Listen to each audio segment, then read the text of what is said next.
think it's time that we get started. We're running a bit late. Had some technical difficulties, Yeah, let's rock and roll. but they I'm should be excited to be sorted back. out. We took last week off. I'm excited to be back, and I'm excited to be joined by a very special guest, Aphelion, owner of Team Rankstar. Welcome. Hey, thank you guys for having me. Yeah, you're a guy we wanted to have on the show for quite a while. The moves that Team Rankstar has been making in the last few months have sort of been unprecedented in Legends, and it's been great to watch, I have to say. Yeah, thank you. Thank you. It's been kind of a, it was a passion project that kind of just grew and, kept growing, and we kind of I ran with the momentum and kept it, kept the ball in the air, and now it's kind of become this thing that I just didn't really imagine it would be at the beginning, and I'm so happy for how it's turned out. Yeah, I mean, I was Go gonna ahead. say you've joined the upper echelons of teams in the Legends history. You're right up there with Team Prophecy, and you're also up there with Team Prophecy. And no, I say that because there were multiple incarnations, There Okay. were. all of them bad. Yeah. Wait, both of those have me in common. I know. So exactly what's Team Prophecy? Give me a little history lesson. Well, the first Team Prophecy was me, TVP9, Maya, I'm Delude, Tiny Grimes, and a couple other people. We were players in closed beta, and we were consistently top 10 legend. And so it was like, well, we're the greatest players in the history of this game. Let's start a team. And then Gwent's closed beta started, and my team left. That makes sense. Yeah. Yeah, that's about it. Second incarnation wasn't really a competitive thing. It was more like a streaming thing. That was Justin, CVH, myself, Bradford Lee, Matt Oblivium, Pi by Pi, and that was right when the drops thing started. We had some concerns as a community about the farming situation. So the original idea, the goal, was that we wanted to create a group of people that would host each other. The idea being that if a new player was coming to the community, having somebody near the top would basically guarantee that they were always getting quality content, right? We didn't want new players to hit the game and then be scared away. If you had somebody on that you knew the game, could explain it to new players, we wanted to create a great experience for that. But we received some negative feedback about our Right. practices and decided to adjust accordingly. So Right. I Yeah. remember I heard some rumblings of sort of the fallout from that, what that led into, and so yeah, totally. and so now it's just you, Aphelion. Hey. Yeah, I guess I'll jump kind of into how it sort of happened, just a quick background. Originally Team Rankstar was or the original incarnation of it was to be a wild Hearthstone team. There weren't any at the time. There's now at least one, Team One Trick, who's doing awesome stuff. But I was playing basically exclusively wild Hearthstone for a while, and I was kind of trying to get people together. And I didn't really have much momentum with that. It was the wild Hearthstone community was then and is still now pretty small. So I didn't really get anything really going with it. But then I switched over to Eternal. I heard about Eternal. I think I saw Brian Kibler or somebody streaming it, and then I hopped over there, and I was able to connect with just some like-minded folks and kind of get together and figure out some plans for content. And we had this really terrible WordPress until a month ago, which most of you have probably seen. But the original WordPress was even more terrible. So the iteration that most of you are familiar with was still so much better than the first iteration. And it sort of kept going from there. And then from there, we were initially trying to be kind of Direwolf Digital's competitive team, or working on both of their IPs. But obviously, Direwolf lost Tessel, and it would switch over to Sparky Pants or whatever. And so we wanted to continue with Tessel because it was a game that we're really interested in, a game that I was really passionate about. So we just kind of kept it rolling, and then I was able to connect with some top players in the community like Rai Rai and Endo and PDM and Lateralis, and then it kind of just took off from there. Wait, I didn't hear Charmer in that list anywhere. Oh yeah, Charmer was actually the first person I ever do in the Tesla. community, so there's something to be said for that. I popped over, I was like, reading something, or I'd connected with Yum Yum before as well, who's like one of the mods, and but I had read something that Charmer had posted, and I wanted to write an article about it, so I did. And I asked him for permission first, and then I wrote the article. It's funny because none of my posts ever draw any interest in my business. You have a lot of really positive things to say. You know, I look at some of your post history sometimes, and you're like, "Right on, man, get that God pack." Yeah, when the very first time I met CVH in person, he called me a karma whore. And you're like, "Yes, please." Like, I'll upvote that. Yeah. Yeah, absolutely. Yeah, I'll be honest. I'm surprised I ever have any karma because usually I'm like the Debbie Downer, right? People are either like on wild hype trains and I'm like, hey gang, like let's set some realistic expectations. Or people are trying to like flame developers and I'm like, hey gang, let's set some realistic expectations. And then occasionally people are like, I hate roping. And I'm like, hey gang. Yeah. I hate the Ring of Magica. Hey gang. Like that's me. Well, you could sum up all of my posts with the phrase hey gang. And so I'm surprised I get any karma whatsoever. I don't know that setting realistic expectations is any longer a thing that you and I should do in this game, right? Probably not. Right, but because, I'm wired that way. Has our experience like totally exceeded all of our expectations for what would happen? Well, I'm wired a certain way, man. Fucking I can't depressing. help it. I said to him once recently that I've been to a lot of really dark places in my life, but none as dark as your Twitter. Oh, that's so savage. Yeah, but the truth is that it's really none as dark as our DMs.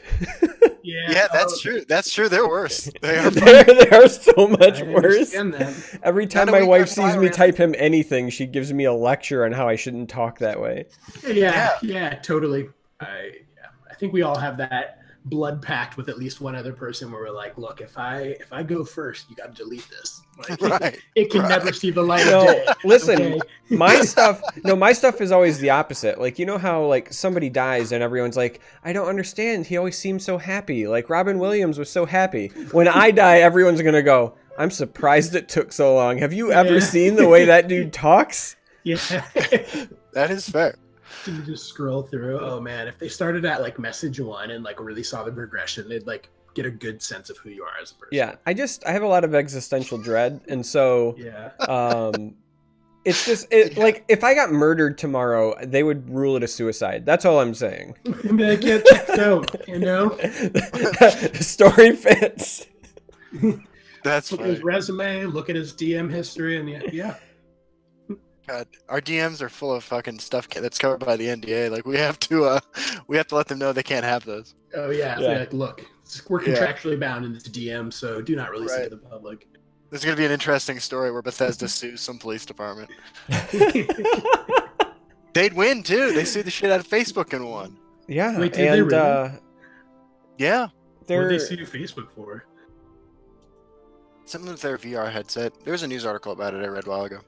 Yeah, the VR headset, but they're also in the middle of suing the people that made the Westworld app. Yeah, which is one of the funniest lawsuits I've ever seen. Yes, I agree. I totally agree.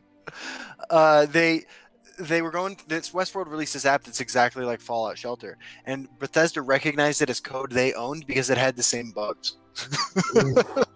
Wow! Right? So somebody's playing through. They're like, "Man, I love. Check this app out." Like, wait a second, we still don't have this fixed. Yeah, it's fucking amazing. It's the most Bethesda thing you can think of when they're like, we know that's ours by our bugs. Like, your dragon's flying backwards, you know? Yeah, it's fucking incredible. Did it just say Fusro? No. Like... Yeah, exactly. Oh my god. The maze isn't meant for you, Dragonborn. This seems awfully not Westworld. Yeah. So, I feel like I am obligated to say something about this. Mm-hmm. I'm looking at other people streaming Legends right now. Oh yeah. I see your main man and teammate streaming right now. You know, I don't know what to say about him. You know, we tried to raise him well. You know, we did the best we could, and we kind of let him fly the coop back to college, and here he is, just streaming at the same time as the podcast. Oh, yeah, come on, Coach.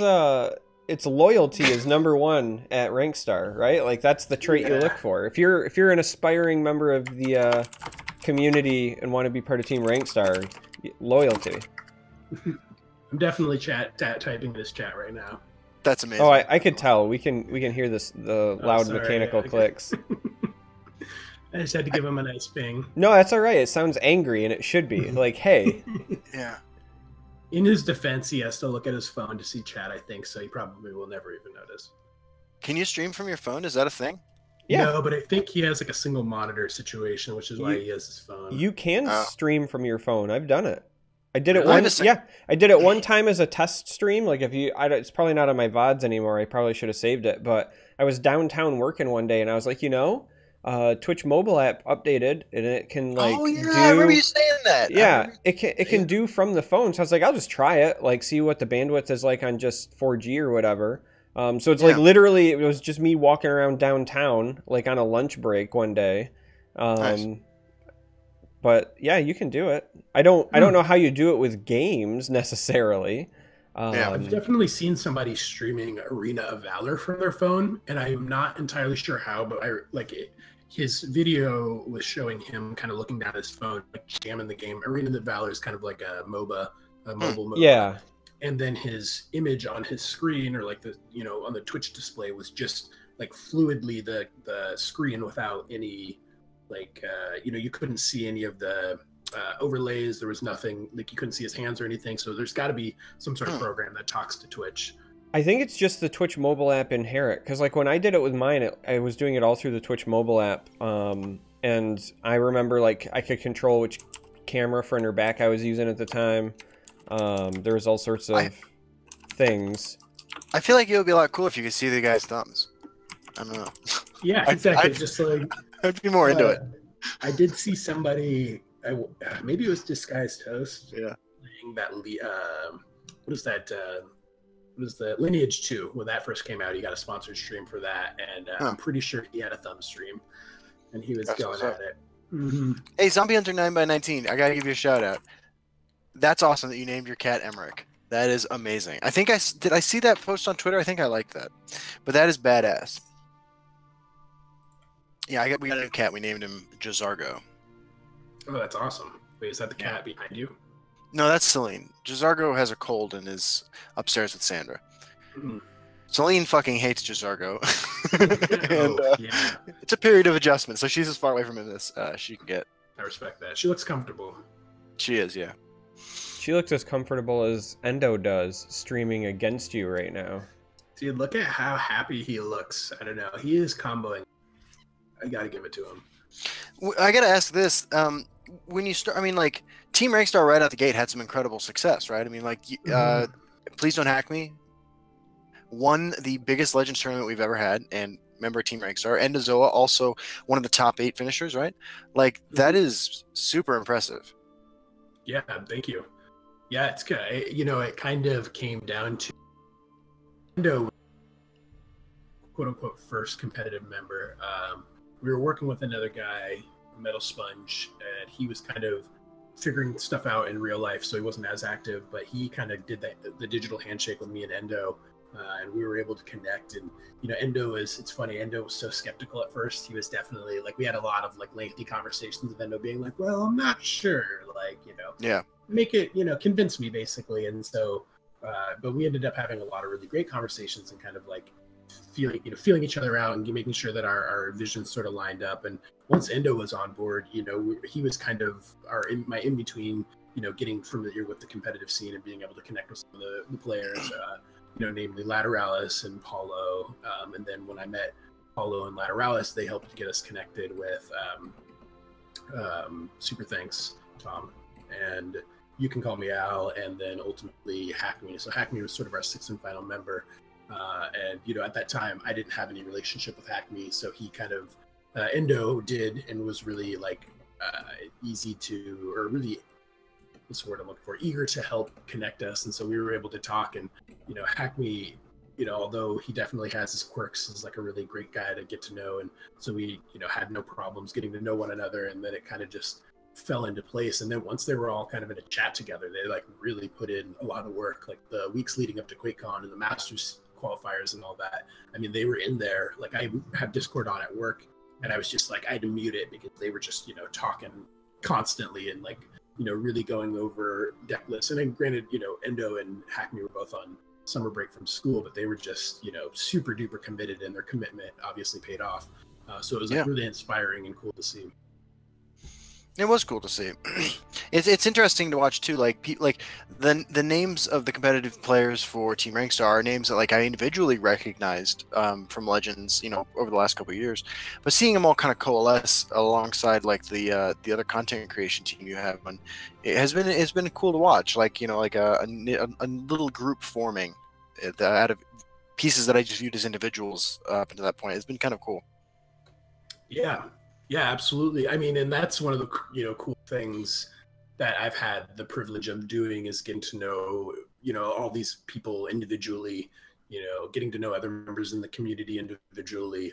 Like, you know, I have, if you were to look at my like DM history, like I have, you know, regular conversations. This morning I woke up and I opened up my computer, and my, you know, basically the entire side of Discord that you can see were all like new conversations, and my girlfriend just looked at me like, I need you to leave. You know, this is invasive. Like, I'm trying to relax and you are just doing that. But it's been cool to get to know everybody and see how everybody sort of works together. And yeah, we're reaching out to different members of the community and getting them connected with the content team, or even just working independently. Like, we've had several, you know, contributing authors essentially, and that project has been really great. Just kind of trying to offer like a hub for people to come and, you know, get great Test Legends content, even if they don't want it to, you know, stamp Team Rankstar on their name or whatever, they can still contribute. And, like, you and I have different standards for great content, because you host articles by this Hive Offender guy. Oh yeah, and I've been meaning to listen. I think it's okay to help out, you know, the people in need. This is clearly somebody with a long history of drugs and homelessness who's just trying to find an outlet, right? Yeah, like, I mean, that fuck, dude, that's all true. It's checks out. Yeah. Oh my god. You know, sort of. Go ahead. I was just going to remind people, if you don't know, Justin has a series that's featured on Team Rankstar's website called Hive Offender. And it's comedy satire at its best, worst. I don't know, one of those. Yeah. You get name dropped in this latest edition, man. Mm-hmm. Well, that orphanage isn't going to burn itself. Yeah. The latest one, the whole thing came about because, like, in my head, like, the phrase taxation without castration crossed my mind. I was like, I bet I can come up with a justification for using this. Yeah, you're like, use it in a sentence, you say. Yeah. Wait, that's satire? Yes, it is, Aeolus. I think it's good to have a contrast of different types of content. You know, I look at a lot of the types of sites that we're trying to emulate, or, you know, who's like leading by example. And I think, you know, having both really serious, like, top level content that's, you know, very competitively focused, as well as more for fun deck lists, as well as, you know, the lore pieces that we've had Saiji's put out, and then, you know, Hive Offenders. Obviously, it's nice to have a range. Like, not everybody's gonna appreciate those, or some people come just for one thing and not the other, and so they may not get as much from it. But being able to kind of showcase all that the community has to offer is really important to us. I can appreciate that. I want to say, like, it's only been like in the last couple of weeks that I myself have actually started, like, you know, on a daily basis, checking out Team Rankstar's website and, like, reading articles about Legends. Beforehand, I would just go to Reddit. That was my, you know, ritual when I was looking for Legends news, and I'd read whatever was posted there or linked there. But, like, I mean, it's becoming like a place for me where I go to look for, you know, Legends content. And I can honestly say, even though I wrote for it, I never did that with CVH's website.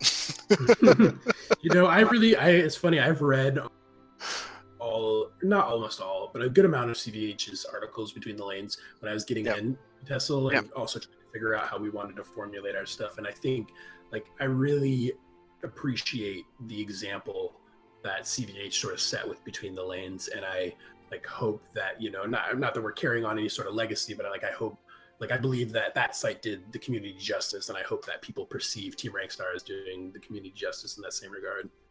Yeah. Now, there has been pushback. I feel like we'd be remiss not to address this and maybe get your insight into this. Mhm. There have been people on the subreddit who are not fans of the kind of like domino like Team Rankstar's had, where like multiple teams now have been sprouting up. I know Warp Meta has got a couple players now.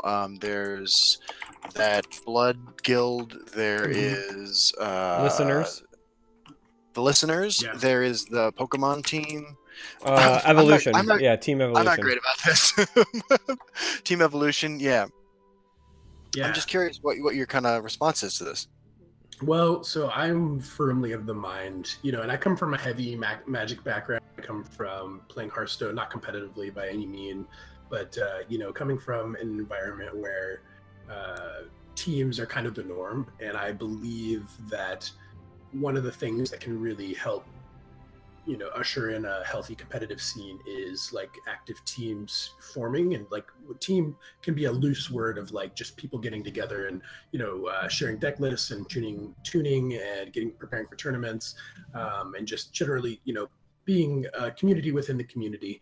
And part of what Team Rankstar wanted to do and why we kind of limited the amount of members that we have was by design, so that other teams would form and it would sort of proliferate into this like greater these communities within a greater community within the Test Legends community.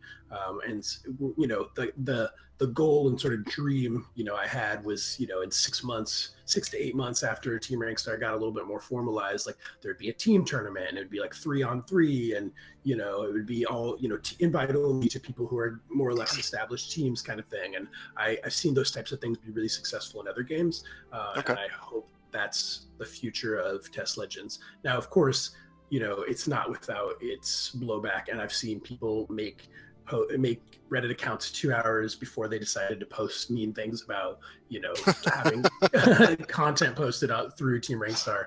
And I do think there's some element of having haters, for lack of a better term, means we're doing something right. And it's the type of thing that I'm not saying that people are quote unquote hating on our success by any means, but they are afraid of change and afraid of what like a bigger, more competitive atmosphere might bring for the game that they enjoy, that was maybe a more casual atmosphere for them.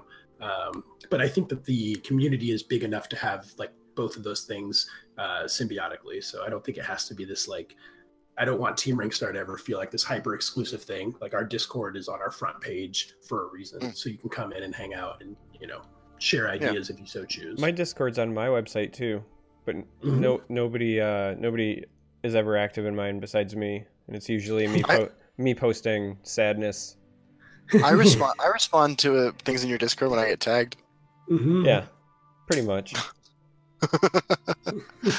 I do have to say, man, we did sort of have a team tournament. We had Ian Bits' charity tournament a couple weeks ago.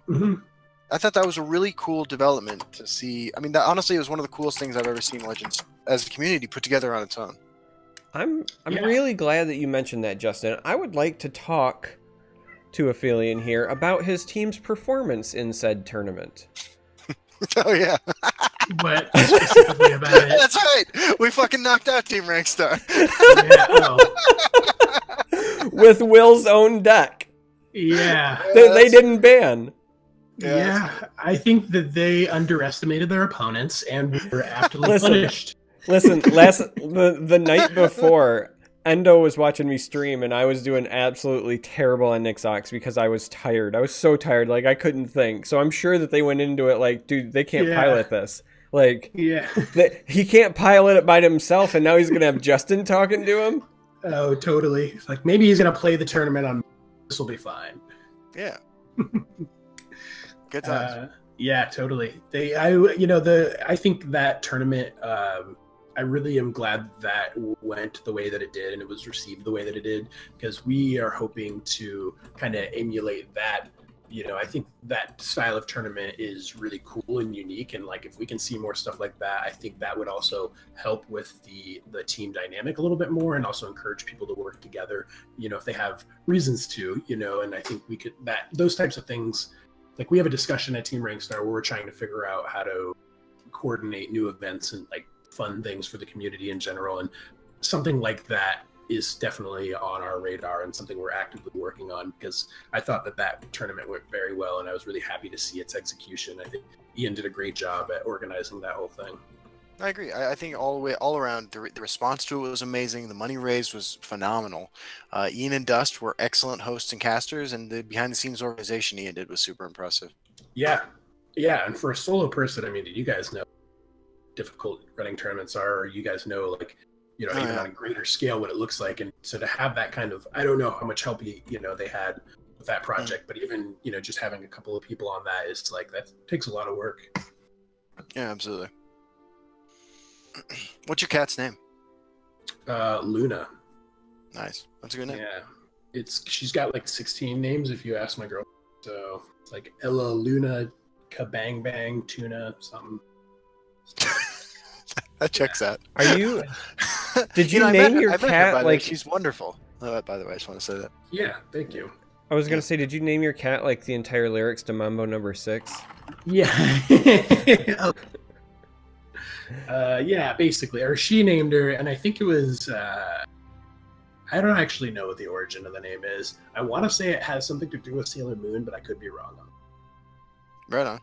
Is it the entire, like, every Sailor Moon character? Like, all... That would be amazing. All grouped into one? Yeah, that would be amazing, honestly. I, feel like I remember seeing, like, somebody's, like, Peachy folder back in like middle school with like all of the sailors on it with like the names in order, and I was like, that would make a really cool like rap. Yeah, I do that with with Power Rangers naturally. I've got a dog named Jason, Billy, Zach, Kimberly, Trini. It's no big deal.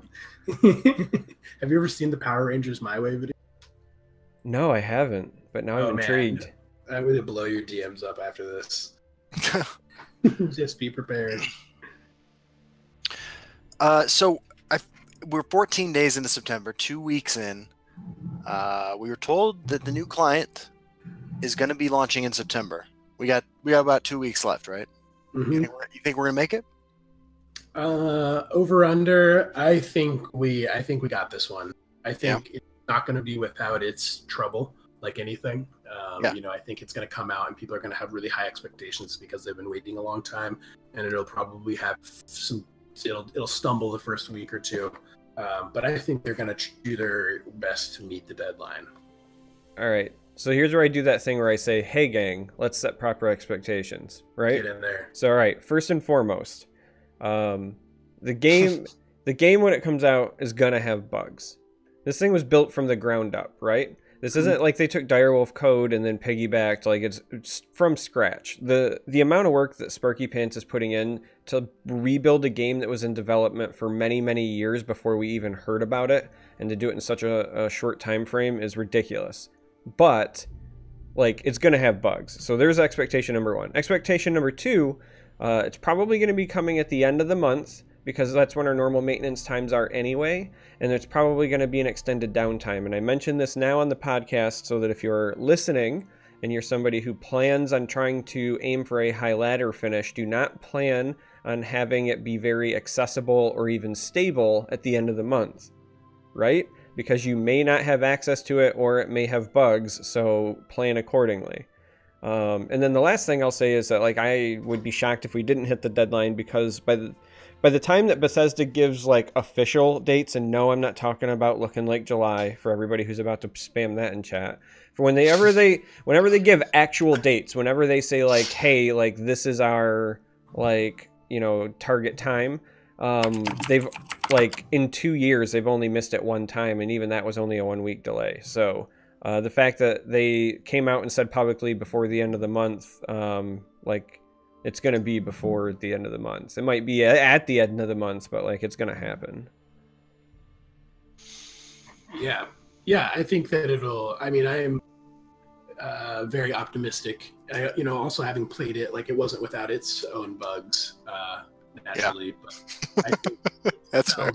I think it felt like it was, if that's what the like beta client or even the alpha client looks like, and that was, not even the version that was current at the time of PAX, most likely, then I feel fairly decent about it coming out in a reasonable timeline.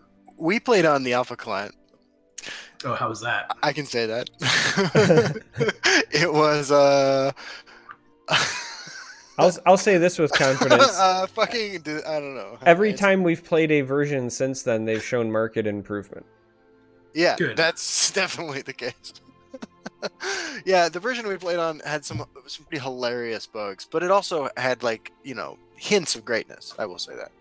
Yeah, I mean, you could, even back then, like, you could see what they were aiming to do, right? Like, we were, I mean, Justin and I, just because him and I talked about it, I can't speak for the other people who attended that original event, like Key and Bits and, Matt and those folks, but we were genuinely excited. Even though we knew there was a lot wrong with it at the time, like, we knew exactly what they were trying to do. We could see it, and it was a step in a better direction, so... Yeah, I have to say, like, the experience you have, like, at events like QuakeCon and PAX and stuff, where you get to play the very limited version of the client that they put out, it pales to the experience of, like, having the whole thing available to you, even the version we were fucking with. Like, I don't know, it had this magic about it that, like, I hadn't felt in a long time playing with a game, to be honest with you. And it's not that, like, I dislike the game now or anything like that, but it has something really appealing and new and fresh about it when you can go through the collection, go through all the modes that it has available. It's really neat. Yeah, I think, from what I saw before PAX, seeing it on the screen and seeing it on streams really doesn't do it justice.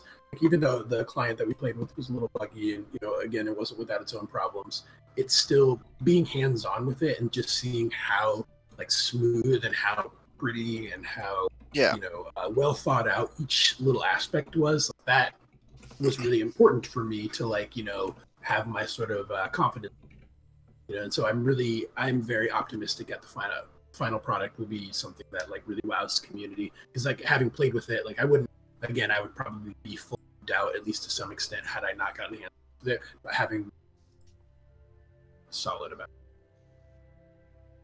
it. Yeah. The proof of the so Boatmister writes, the proof of the new client will be how fast they can roll out fixes after release. What they've said publicly is a lot of stuff about how it's going to be updated very regularly. Like, I think the word they use all the time is iterative, which I'll be totally honest with you, I don't know what that means, but they say that, like, there will be small, like, live patch updates, like, on a regular basis, if I'm not mistaken. Yeah, I mean, one of the things that I know they've said publicly, because CVH said it on his live stream, is that at least in their own internal testing, as they've been going through this process, they were doing daily games.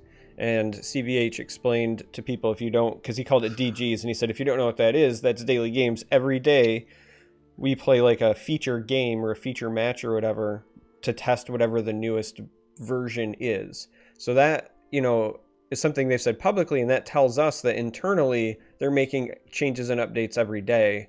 Granted, that's a small scale environment, right? So it might not be as quick as whatever their updates are there, but that tells me that they're at least in a position where they are making updates every day and then testing it. That's, that's exciting. That's a lot faster than what we've seen in the past.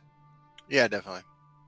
Yeah, absolutely. And I mean, again, it feels like, just from what I saw, previous to PAX, to the time that I saw it in PAX, to the time that I saw, CVH stream it, last week, it feels like, we're right on track to hit that deadline. Yeah. I mean, look, I know when it comes out. What the fuck am I supposed to say? Yeah, I know. You sound not very excited. PB Killer does not believe, or doesn't believe me. It doesn't believe somebody. I am super excited. But to be told 100% real here, I'm excited primarily because it's the last barrier between us and new content, and I want new content. Yeah, I mean, the client. I mean, having a new client, that's great. Like, I don't really play on my phone, so I'm not particularly concerned about the mobile client. But I'm super jazzed about new cards. So. Yeah, I mean, I play on my phone. I'm really excited for a speedier or a more responsive client there. And I'm really excited about what it means for future marketing. and new player acquisition. You know, them wanting to streamline. Again, not necessarily when the version 1.0 of the new client hits, but they've said publicly that they want to, you know, streamline the tutorial to get new players into the game and playing it faster. That appeals to me. They've talked about wanting to make the mobile client thinner so that people can download it right away and not over Wi-Fi. That's huge for new player acquisition. CVH has said publicly that they plan on doing some more marketing once the you know, new client is out. Like, those are all things that I'm also excited for. Not as excited as new cards and content, obviously, because the player in me cares about that. But in terms of health of the game, in terms of like the community, I think all of those things are really, really important. Yeah, totally. I think one of the things that's going to be, what, you know, it's being mentioned in chat, one of the things that I think will be really helpful is having it translate to the consoles. Now, I don't know how important it'll be to like the competitive scene, but I think for the casual player, it'll be great. You know, it's been interesting seeing how Gwent has implemented the console ports as they are not eligible, I don't think, to play in tournaments on consoles, because, you know, all the tournaments I think are in person, or they have a certain way of doing that requires them to be on PC. So, and because the what's the word I'm looking for? The accounts aren't shared from platform to platform. So yeah, the crossplay. Yeah, right. The crossplay isn't enabled. Like, I don't know if you like qualify for an event on the Xbox, you know, if you're able to play in a live event on, because you have to be logged into PC and you wouldn't have your same collection. So I have I'm interested to see how that will all. Yeah, that is interesting. Yeah, I mean, I know that they've talked about that they want the accounts to be shared. And that's why Bethesda kind of threw down that gauntlet with Sony, essentially saying, like, if they don't play ball, then sadly PlayStation might get left out of the console thing. Right. You know, I don't know how important that is. I think, honestly, one of the most important things will be like the Switch, because the Switch is like functionally the platform that we play on mobile already anyway. It's just in like tablet form, and that's also the tech. You know, I don't know much about, you know, greater marketing, gaming, blah blah blah, but I do feel like the person that owns a Switch is more liable to want to try maybe a game like that than maybe a PlayStation 4 player per se. So I think that that's a market that can be a little bit more easily targeted, but that's also with, like, you know, no information, just like pure perspective. I do think that I do believe pretty strongly that the console release is going to be pretty huge for Legends. And I'm sure, like, it just, like, I can't imagine a world where Bethesda invests the millions of dollars or whatever that they're investing in this new client, that it wouldn't be accompanied by some sort of push in general, right? Like, that just makes sense to me. Yeah, and I think, CBH, and don't quote me on this, and don't quote CBH on this, because I think I may, or I possibly heard this wrong, but I don't think that they necessarily started with the client for the consoles yet, because they're trying to get it patched for, you know, their existing platforms. So I think we're still a long way off from that. But my guess is there will be, you know, at least one, if not two, you know, content expansions between now and the time that gets released. Like, I think that's probably more of a timeline for something around this time next year, having it out on consoles, than having it out for consoles by, like, you know, Christmas this year, which is what I think people initially thought would happen. I mean, it wouldn't surprise me. I'm just trying to think about what happened when they did the mobile release. They did mobile right alongside new content. Yeah, it was right alongside Dark Brotherhood, right? Yeah, basically. Like, Dark Brotherhood launched, and then mobile was like a month or two later. Like, they were very, very close. Yeah, I mean, that would be amazing. You know, I per se, but I heard, or at least from what my memory is recalling, there being not much development in the console side of things yet, only because there was, you know, had to get this hashed out. But if in a perfect world, if it was out by the end of the year, / alongside Isle of Madness, which, you know, whenever that happens, I think that would be amazing. Yeah, part of me is just unfamiliar with porting the Unity engine to consoles. It is entirely possible that maybe they haven't done a lot of console-specific development, but it also may be a much shorter gap too. That's true. You know what I mean? Like, I've done some scripting in Unity, and I've done some stuff like just exploratory, self-learning, whatever. But it's always just been like PC. And obviously I know that it works on mobile because Hearthstone uses Unity, Legends uses Unity, and whatever. I just don't know how Unity transfers to consoles. So it could be a massive undertaking, and I don't know, or it could be minor. Right. Yeah, I mean, I think what I read was like some hearsay Reddit post or whatever, but I would love to see it out. I mean, that's would be my only incentive to buy a Switch, and so but I totally intend on buying a Switch for it. That like I play primarily on mobile, so having my phone, which other things going on, Discord notifications and so on happening, being able to just have like a standalone, like literally like Tesla console thing, that would be awesome. That makes sense. Yeah, I mean, I own a Switch too, and the idea of playing on the TV like while I'm laying in bed, it definitely appeals to me. Yeah, totally. Oh, I didn't even think about that. Every time I think of in bed chilling, but being able to put it on the TV is like, huge. Yeah, I agree. I recently discovered that through my PlayStation I can watch YouTube on my television. That was a pretty cool discovery. So I have a PS4 that I've owned since PlayStation 4's launch. Yeah. And I've played maybe 40 hours of Destiny in that time, and then it is exclusive for Twitch. Yeah. That's interesting. I don't own a console, and the last console I bought was a day one OG PlayStation 3, but I will probably look really hard at picking up a PlayStation 4 this year around Black Friday, depending on the deals, because there's been a lot of really good PS4 exclusives lately. God of War looks really good. Last of Us 2 is coming out soon. There was another title that was kicking off. Spider-Man. I know I'm forgetting one more there. There was a bunch of stuff that just, I was like, you know what? It might be time for me to pick up a console again. It's the janitor I work with was like, he knows that game, and he's like, "Have you played the new Spider-Man?" And like, I'm like, I'll be honest with you, man. Like, I didn't know anything about Spider-Man, and he just goes in this like 10-minute spiel about how it's the greatest game he's ever played. It feels like he's actually Spider-Man and shit. So I think I'm gonna have to go buy that game this weekend. Yeah, I've seen so many people streaming it. So many people, variety streamers that are like all in on the game and swearing by it basically.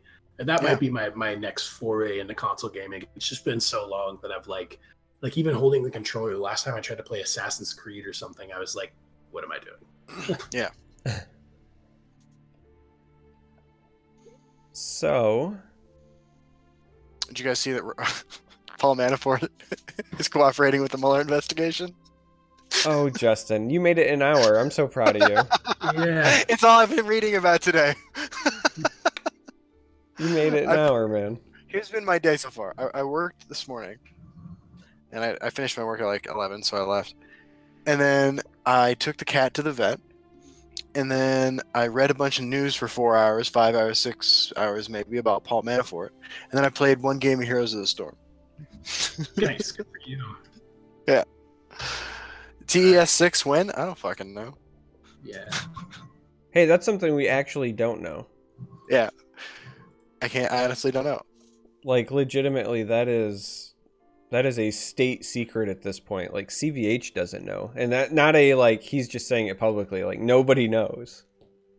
Yeah, I have a question for you in the Discord chat, by the way, Charmer. Oh, but I can't see it on Discord because it's being broadcast on my screen. Text him. Twitter DM me, bro. All right. So I have a question for you guys, actually. Oh, okay. So when did you guys, like, I know you guys have been for a while. What prompted you to start, like, this podcast? What prompted you to start with this formula? Like, I've been talking to a couple of the different, like, teams. I've also been talking with some of our teammates, looking at maybe launching a platform like this. Like, what did you guys think about when you were getting into having it be video versus just audio only, and having it be sort of interview based versus just, like, purely discussing the game? And you guys also talk about different topics. Like, what made you kind of lead into the way it is now? So, like, God, Derek and I first started chatting with each other, like right around the time Madhouse Collection came out. Yeah, I was right? just gonna say it was December 2016. Yeah, because I think I wanted to record a video with you. Yeah, like, well, I needed somebody to play Creatureless Decks with or something. Like no, it was Dwemer Challenge was the first one. Yeah. Okay. I wanted to play a bunch of Dwemer decks, and I was like, I need somebody who'd be willing to just play a bunch of Dwemer decks against me. And so I reached out to Derek, and we started talking then, and kept talking afterwards. And then one of the very first things we talked about was like how we can expand our profile. Just like, what can we do to like bring more people to Legends? You know. And we were both guests on. I know his name's Mike Black, but I can't remember. Gym Class Hero, GCH. Yeah, we were on Gym Class Heroes podcast. We were both guests. I don't know if it was the same episode or not, but we were both guests on there. Yeah, we were on their same episode. We were talking about the Meta Fun Shot. The Meta Fun Shot, yeah. Yeah, he had us on an episode where he was just talking about memes, and like I don't know, the dynamic worked with us. Yeah, I mean, Go ahead. I was gonna say ultimately it just came down to we were like, hey, we like talking to each other, we like talking to other members of the community. We wanted to foster an environment where we felt like people could have discussions, but we didn't want it to be like there's a couple of different ways to approach a podcast, right? And one is we could talk strictly about the game and mechanics and like game news and whatever, and that would have been fine, but I don't think that people come to Justin and I for that, you know? Yeah. And one of the reasons that I started streaming, period, like even well before Legends, was just because like I wanted to meet people and hang out with people who enjoyed the same games and same things as me. When I was growing up, I used to like play video games at a friend's house, and there would be 4 or 5 of us, and you'd all take turns with the controller and hang out and eat snacks and have a good time. And so like I started streaming because I kind of wanted to like recreate that in my adulthood. And so in all honesty, like that's what the podcast is. It's like us, we all like Legends, and we all like other topics that are similar, whether it's comic books or movies or whatever, or Paul Manafort, you know.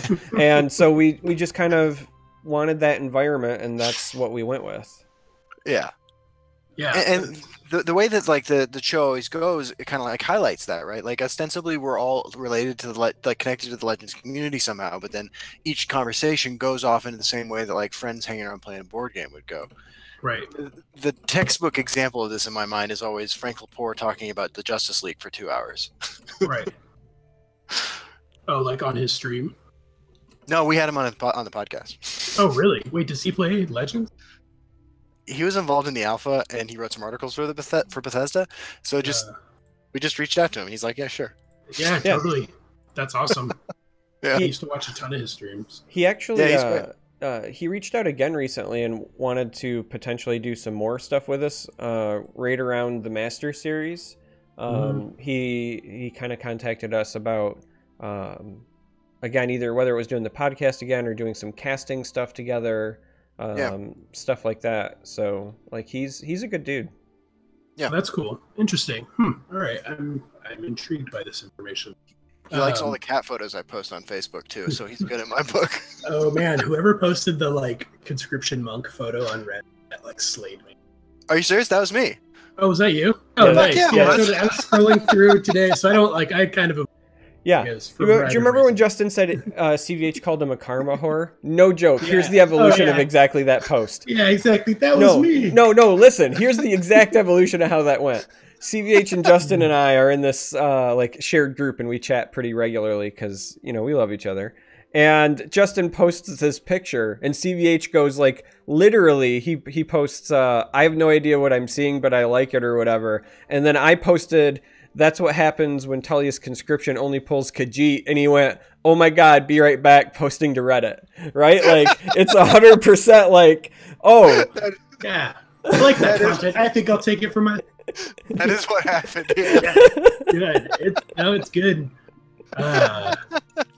Yeah, I mean, again, like I said, I don't see it, you know, it's been an interesting place for a couple of days, and I don't see a ton of things that I'm like super entertained by, but I was scrolling through like very arbitrarily and saw that and like legitimately laughed. But also part of the reason why I asked you guys about the podcast is, you know, one of the things I did want to talk about on the show was, you know, keeping the So right now, Legends is in a sort of a content drought, for lack of a better term, and people are feeling kind of iffy maybe about the future of Legends, not necessarily the future, but like just basically wanting new stuff. And recently, there's been a ton of announcements for other card games, like obviously Artifact's coming out, and that's going to be big and great. And obviously, not obviously, but Eternal also announced a big tournament. What do you think are ways that like either Team Rankstar or other community members, with somewhat of a platform can do to help keep the community engaged and help keep things kind of moving forward? That's a great question. I feel like, whoa, that's my phone. Sorry, Oh, I got a new phone yesterday, and it's confusing me. Sorry. Sorry. You were like, Yeah. oh, I got this really nice phone, and I looked at it, and I was Yeah. No, it's like an S8 Note or something like this. I don't know. you had like an S6 before or something. Yeah, it was not great. The camera was terrible. Yeah, I saw you playing Legends, and I felt for you. Yeah. Okay, sorry. Derek probably has great answers to this. I have some off the wall answers. No, actually, I don't have great answers. I think that the reason I don't have great answers is because I've been playing card games my whole life. I say openly and publicly that I want to play every card game. If I had the time, I would only just play card games nonstop. So I am sadly one of those people who is equally as excited for some of the other things, and I know that will make it hard. Like, listen, I'm not going anywhere. I'm going to keep playing Legends because I love the game. I've actively throughout the 2 years or whatever that Legends has been, open, been playing other card games. It just hasn't been super public. Like, I think the only one that I've streamed was like I streamed Gwent for a bit when that first released, but I've been playing a ton of other card games like behind the scenes, and I'll probably continue to do so. But I have been saying I plan on covering Artifact. I like everything I've seen about it mechanically. I enjoyed the demo that Justin and I got to play at PAX. I'm a big Richard Garfield fan for obvious reasons, and not just Magic, but like Android, Netrunner, and some other games as well. So like, I don't know if I have a good answer because I'm going to be equally as distracted. If anything, like Justin and I have had conversations off and on about like, our future for this, right? We've mentioned other card games here in the past. We've talked about Hand of the Garbage and some other things. Yeah, we both got sucked into that game for a couple weeks. Yeah, speaking man. of games that we've tried but then like didn't stream. Right. But like him and I already. We were both in the Gwent closed beta too. Yeah, we were both in the Gwent closed beta. We were both in the Magic closed beta. So like we're playing other card games, but like Legends just keeps me coming back because I enjoy it. So like I'm not going anywhere because I like the game, but I will play other things. I have played Artifact. I enjoy Artifact a lot, so I do plan on making some content for that. My big question would be to other people, like, how do you see this podcast? Because Justin and I have been going back and forth about whether we want to make this just like strictly freeform card games or just keep this strictly Legends and then maybe do something else for Artifact together. Maybe not do anything together for Artifact because I like Justin waffles on whether he wants to do anything at all. I know I'll do some stuff for sure. So yeah, we've even talked with somebody else about an Artifact team. Yeah, like that. Yeah. That's not a joke, actually.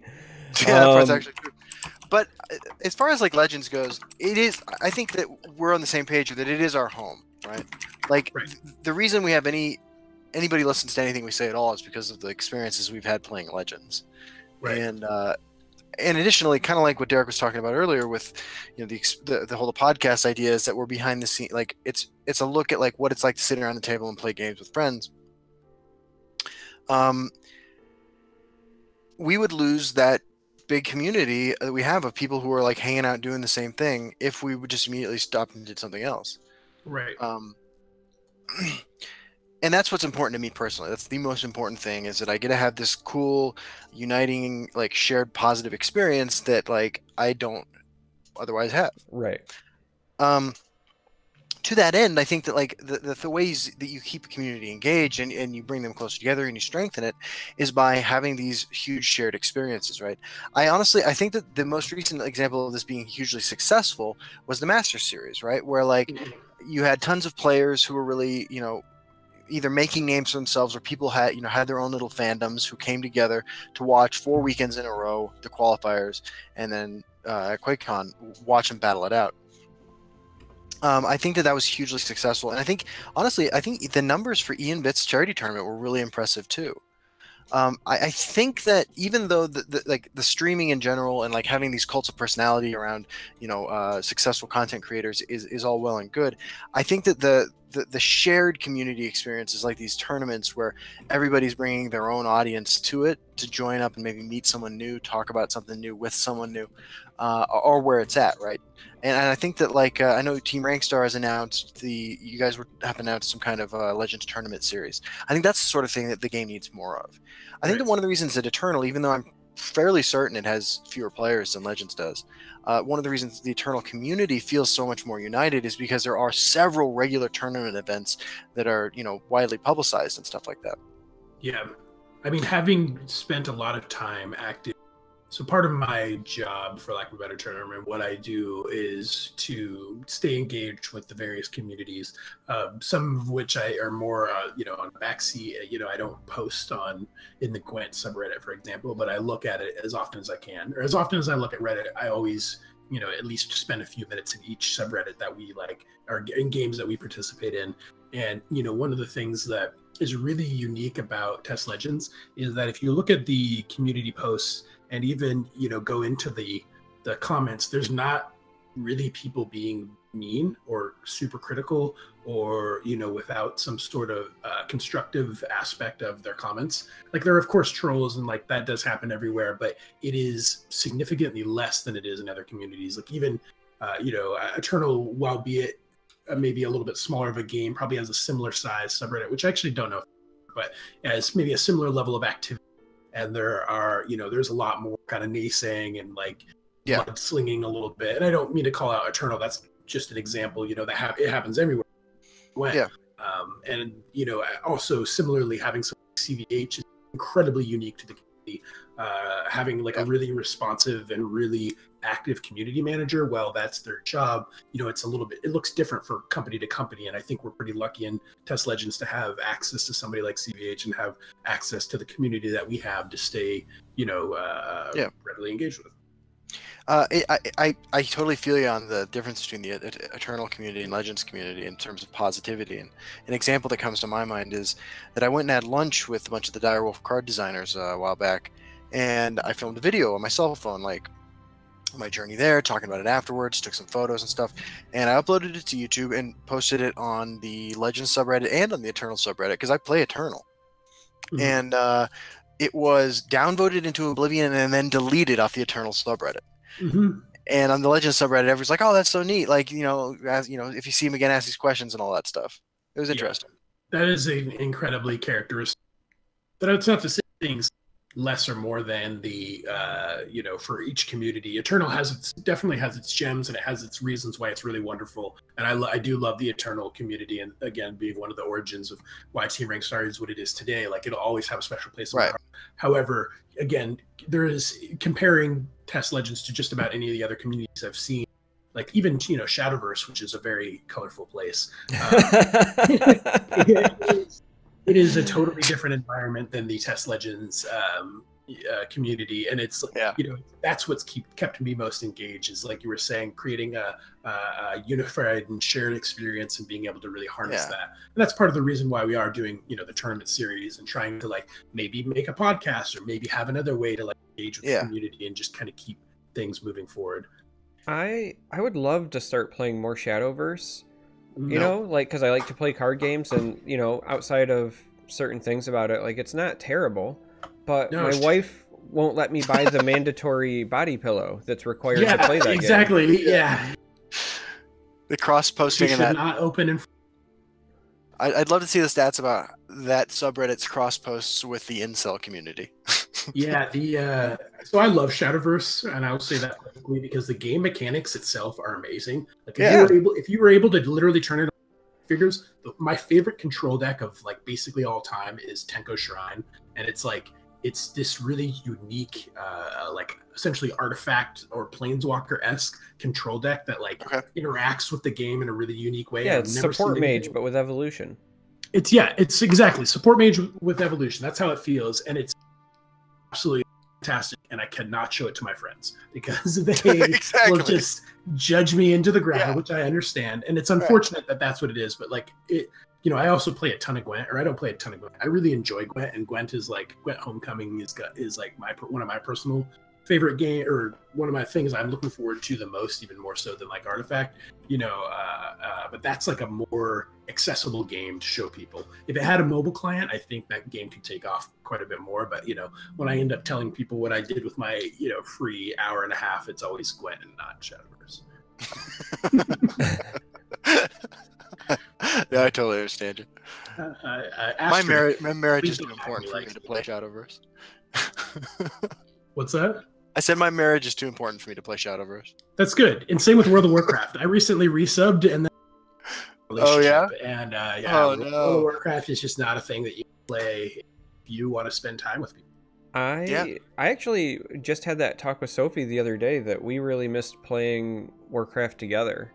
Like that was before we had kids, you know, because like the kids complicate things. But we were just talking about how like we missed raiding together, you know. So my mom and stepdad like met right around the time, right before the Burning Crusade, and like the first like 4 years of their like relationship, they just played like a ton of WoW together, and they actually had like a WoW themed wedding. So like WoW is like weirdly important to my family, so like it'll always have a place in my heart. I was like I played like so much, vanilla through Wrath of the Lich King, and I play a little bit of every expansion, but it's one of those. It's just like such a deep needle, you know. Oh, absolutely. Mm-hmm. I haven't really gotten into MMORPGs myself that much, but I remember being a little bit younger, and my whole family is like compulsively does things like either drinking or find some other outlet for their time. And I remember there was a period of my life where for like a month, my dad like almost stopped sleeping. He'd be up all night playing EverQuest. Oh yeah, EverQuest. And that stopped when my mom was like, "No, you're no longer allowed to play this game." Yes, you need to put it down. I love MMOs, and that's kind of like my bread and butter for a long time. My heart will always be there, but it's like it's hard. It's so hard to balance, the amount of commitment you need to put into that with the amount of commitment you need to put into something else. Like the thing I like about Legends, even though Legends on average are a little bit longer games than say Hearthstone, but it's still something you can pick up and play. Like I play probably the bulk of my games either in bed or on like the seated bike or elliptical, in the morning, and I can play like 2 or 3 games and then just like get on my day. And that can be a good or a bad thing. I can start my day incredibly salty, which happened yesterday. Yeah. I was a little frustrated. So between my breaks, I play at work, right? So like I get a morning break, lunch, and then an afternoon break. So across the day total today, I went like 3 and 1. And 3 and 1 was enough to go backwards a spot. Like, how did this happen? Yeah, right? I was just like, what did I do to deserve this, man? And my one loss was to somebody that was ranked higher than me. They were like in the 20s, and I went from like 38 to 39. I know it's just because a bunch of people probably were playing like dedicated during the day and leapfrogged me, but I was like, come on, man. Yeah. I've never hit Masters. I have like less than 100 hours in Steam played in Legends, probably maybe a combined amount like 140 total between mobile, and so I'm like not quite to the point where I'm like shifting around. But one of the things that just absolutely can ruin my day in the morning is playing against 3 consecutive red aggro decks and just like losing horribly to them right off the bat. That's like a really rough way to get the day started. That's part of the reason why I do like Gwent, is that I can't actually play it on mobile. Yeah. Jacking into that matrix right off. Yeah. You've never lived until you go to fatigue into a support Crusader versus support mage matchup. Damn. Support mage wins that every time, right? Because it has College of Winterhold. So they get exactly. 2 journeys. Yeah. My God. Yeah. So I love that we both fucking knew that, because we like this is why we actually get along, despite all the differences. It's because deep down we are fucking trolls in this game. Listen, you want to know what's funny? So you and I had our little Twitter spat the other day, and I was going through and consolidating podcasts. Episode 23, we legitimately had the exact same conversation. Did we really? Yes. I don't even remember what we talked about now. It was back when Journey still reduced the cost to 0, so at the time we were talking about conscription plus Journey in that regard. But we were literally talking about how those cards are neutral, and you hated that. And then I gave my, like, this is why I don't think them being neutral matters speech. And then, and we talked about that for like 40 minutes. And I just happened to stumble upon it because I was consolidating old podcast files and stuff the other day, and it was making me giggle listening to it. I was like, we talked about this 6 months ago. That's fucking awesome. I totally forgot we talked about that. Yeah.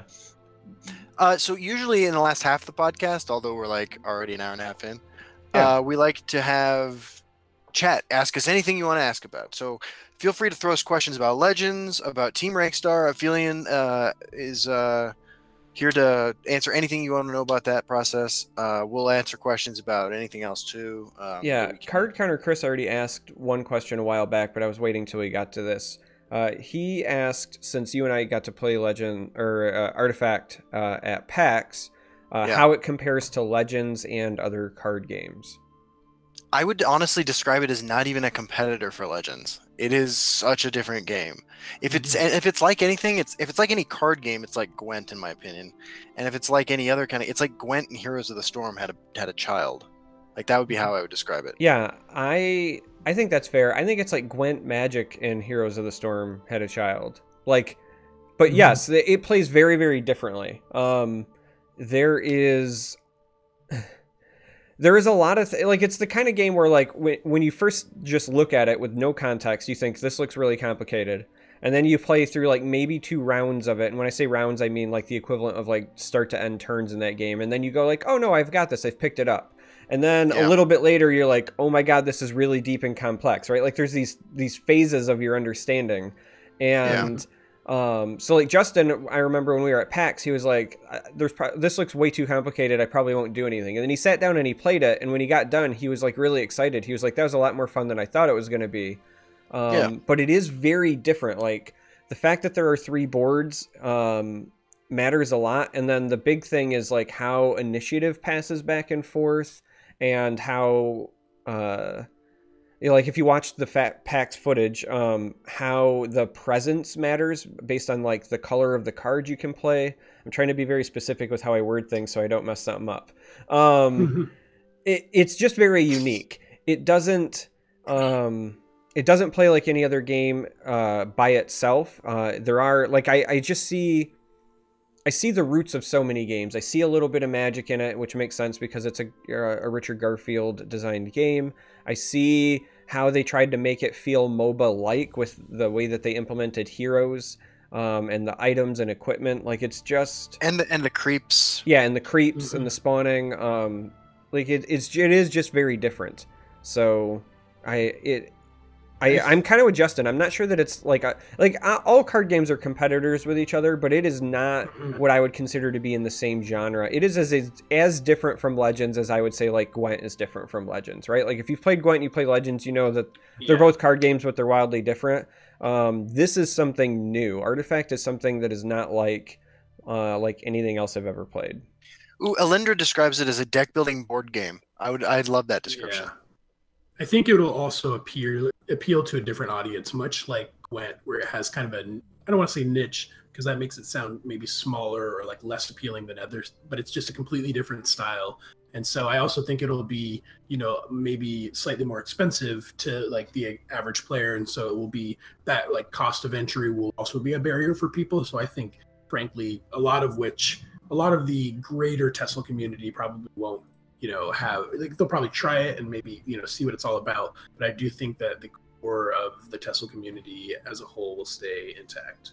Yeah, I mean, you're not going to, there will be no free-to-play players.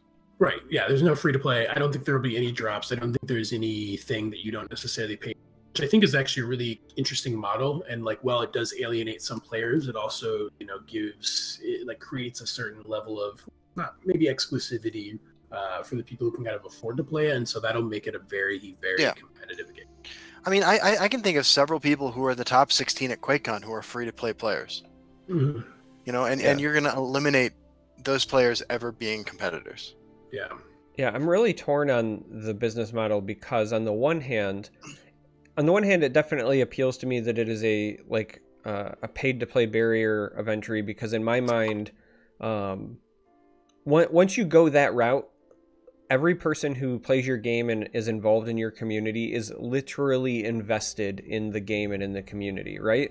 So there's not like I picked this up, I expect everything for free, and I've got like this opinion on it. You know what I mean? Like there's a level of investment that goes into that I think kind of appeals to me a little bit. But conversely, I dislike that there are many people who just can't afford it.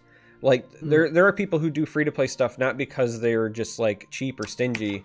I think it's specifically about like international people, where the currency exchanges and just like the income differences, right? Like not everybody is like living in the suburbs of America.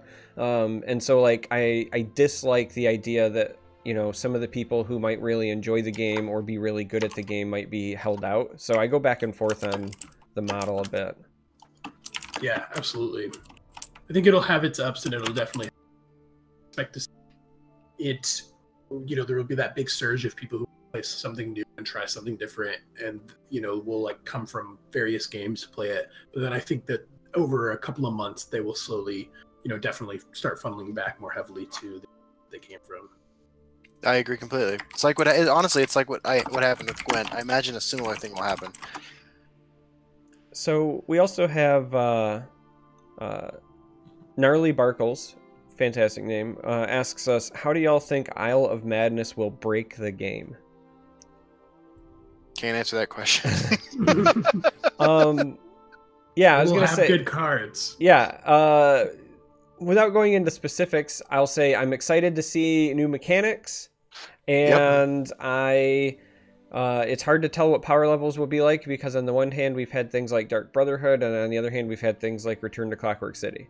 So where things will fall in line is hard to tell unless you know specifics, and on that I'll defer to Aphelion. I think it will definitely have cards that will be played regularly, and I think it will have an impact, and it will be a set that people are satisfied. I think it's going to be a game changer. I'll say that. Endozoa asks, Zach, what's your favorite part of working with the various teams? I'll piggyback on that and say, besides when they stream while you're on a podcast. Oh yeah, my favorite, probably the best part of working with different teams is having one poster child members streaming with a hoodie on while we're doing the podcast. No, I'm just kidding. Yeah, we love you, Endo. Yeah, we love you, Endo. One of the things that I love about teams is I, to some capacity, play almost all the games. I don't play a ton of Hearthstone anymore. When I do, it's exclusively Wild. But it's being able to be engaged with the different communities and also get a very broad perspective of what the different card game communities are and what they're like. Like I play Magic, but I only play Legacy at this point, and that's a very small and niche community. So I don't see like the broader sense of things, because it's like it's a intangible game. It's in person. A lot of the interactions and like different happenings are kind of in person, whereas these digital card games, it's all online. So I get to see like the community is mature. I get to see events in communities that I find interesting, and sort of pay attention to their as games and like study them, and that's really interesting to me. And I look almost daily at how many people are watching each of the games that we work in and each of the card games that we don't work in. And then I also look pretty regularly when I go on to Reddit how many people are active on each individual subreddit. And I don't take like notes per se, but I take a mental note of like what's working and what isn't, and like how popular tournaments are for games, and how popular what is bringing in the most interest and what communities are really engaged. And that's one of my favorites. I will say, and I'm not trying to like continuously plug Gwent, but I do really enjoy a lot of Gwent's like streamers and like streamer base. They have a really great community over there of people that are pretty positive, very similar to Test Legends, and that's like one of the games that I think has a lot of promise in the future. Aside from obviously Artifact will be big, but I think Gwent's one to definitely pay attention to. Grognak asks, how much RNG is too much? I mean, I hate that this is my answer, but my answer is I will know it when I see it. Actually, I think that's legit. For me, my rule of thumb is that when effects are, when the randomization of effects aren't something that your average person can do easily with mental math.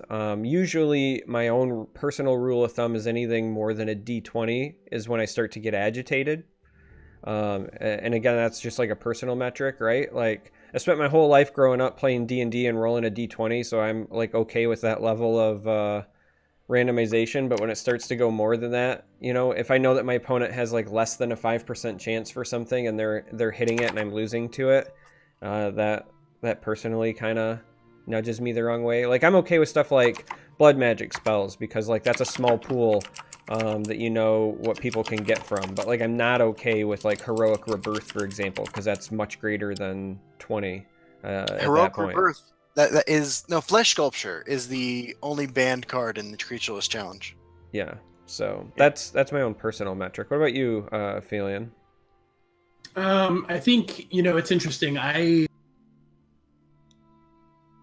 decks because I enjoy the like randomization element of like, you know, whether even though the game, like the agency of the game isn't entirely in my hand, it also adds a element of play that's like, now I have to adapt to the situation. This is a situation I haven't maybe been in before, even though I've played this deck 50 plus times or whatever. So, you know, my threshold for RNG is much higher than most people's. You know, coming to Tesla, it's crazy how little RNG there is comparatively, but how like negatively it's affected the community or how negatively perceive it. I don't think there's enough RNG in some elements of Test Legends, or I guess there's like just enough to be okay with, you know, what my threshold is. But I could even see another, you know, sort of RNG-esque card that brings up a random legendary or something like super unique element. But I don't think the community would receive that very well.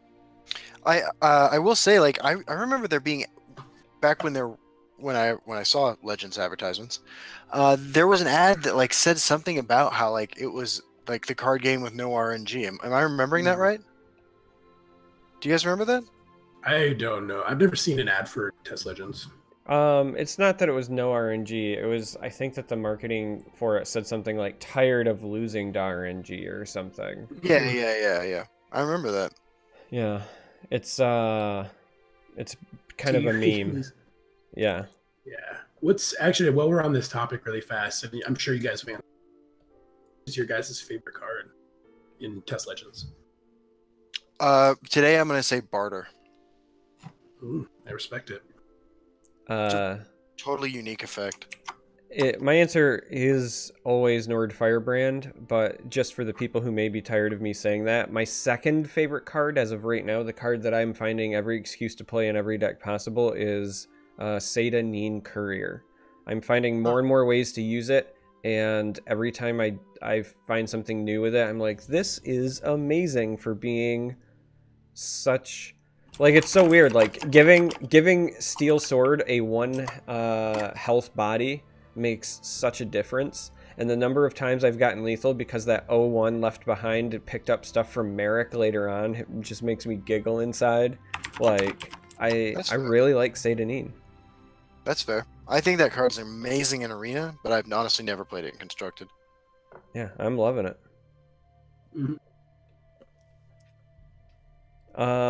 So we've got, Ozzy asks me specifically, quickly, now that I have Permission Charmer, or now that you have Permission Charmer, what Shadowverse body pillow are you going to buy? I don't know, I'll have to look at the cards. I've been avoiding Shadowverse for a while, so we'll see. Alright, so...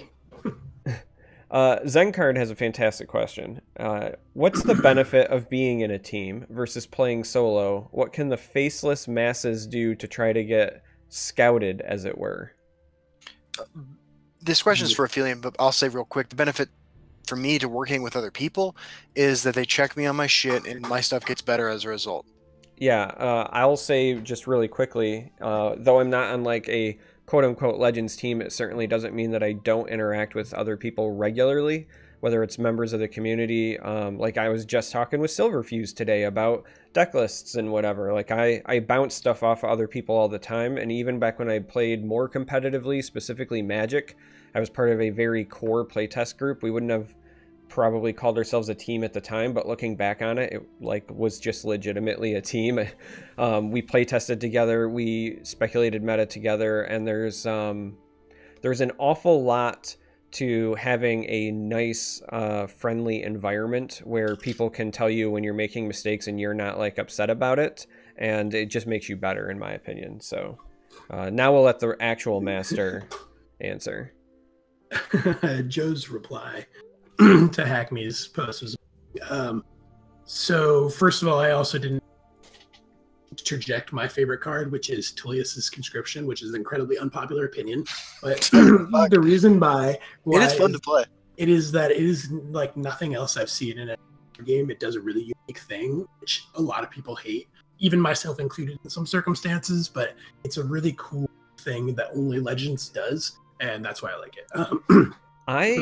It reminds me a lot of Tooth and Nail from Magic, actually. Like when I saw Conscription, I thought it was Tooth and Nail, but worse. Yeah, so Tooth and Nail, oh man, I played a lot of EDH, like a lot of EDH. Yeah. And that's actually the end of the sentence. That's all I was saying. The things I've seen. As far as regarding the question, what is the benefit on being on a team versus playing solo? Playing on a team, and what I've seen the Team Rankstar members do is really band together cause, and it's not even about necessarily not including other players. So we have a really active Discord, and we engage, like our team members engage with a ton of other people outside of it. Like I'll pop in, I like to watch Super Thanks play a lot by just being on my client and watching him play, and he'll be playing with almost exclusively. Like he doesn't play ladder anymore. So it's interesting to see how me as the owner, sort of founder, seeing how that all looks. The benefits are being able to collaborate, have a very similar agenda, like progressing as players, and I think that teams don't necessarily have to be this like formalized website and a suite to game. But they can also be just like groups of people. Charmer said, get together and speculate on them, and just have a similar, trajectory game. That's really important for people's development, because like Justin said, being called on your shit and being able to like be accountable, and being able to like talk through, have feedback from the outside perspective. Like, you don't always see it, but I'd sit in on team chats when they're preparing for QuakeCon and Masters qualifier, and they talk things in such a way like I would have never conceptualized, and it gave me a new perspective. And I think that's one of the biggest benefits of playing on a team. As far as what can the Faceless Masses do to try to get scouted, I think probably the best thing to do would be to beat Hack Me on Ladder and post on. That's something I've done it very seriously. I beat him in Arena and posted the video. Yeah, if you just make sure, and you can tag him, he has a handle. But seriously, I think the most important thing that you can do is just being a really productive player. A lot of people that we are working with have established presence in the community, regularly talking in the Test Discord. They engage with people in the players channel. They're talking to people on Reddit, and generally productive conversations. Nobody's without faults or whatever, but being engaged and being able to, participate in conversations, even if you're not like a super crazy top ladder finisher, like, me and some of the other teams up, we kind of talk about, different players and like what people are doing and, what people's aspirations are. And I think that's a really good way to get noticed. Sweet. Good times. I'm not there yet, but I just wanted to get my one in. Take it. Yeah, it's getting pretty I have close. put my legs up, like we're moving that direction. Mercury asks, will Isles of Madness get card reveals before the release like Houses of Morrowind? Presumably. Yeah. I don't actually know how that's going to work. I mean, I'll put it like this. Every expansion we've ever had, even the mini ones, meaning like Madhouse and whatever, has had card reveals. So it would be really weird if we didn't. Yeah, I know that like the minute Isles of Madness was announced,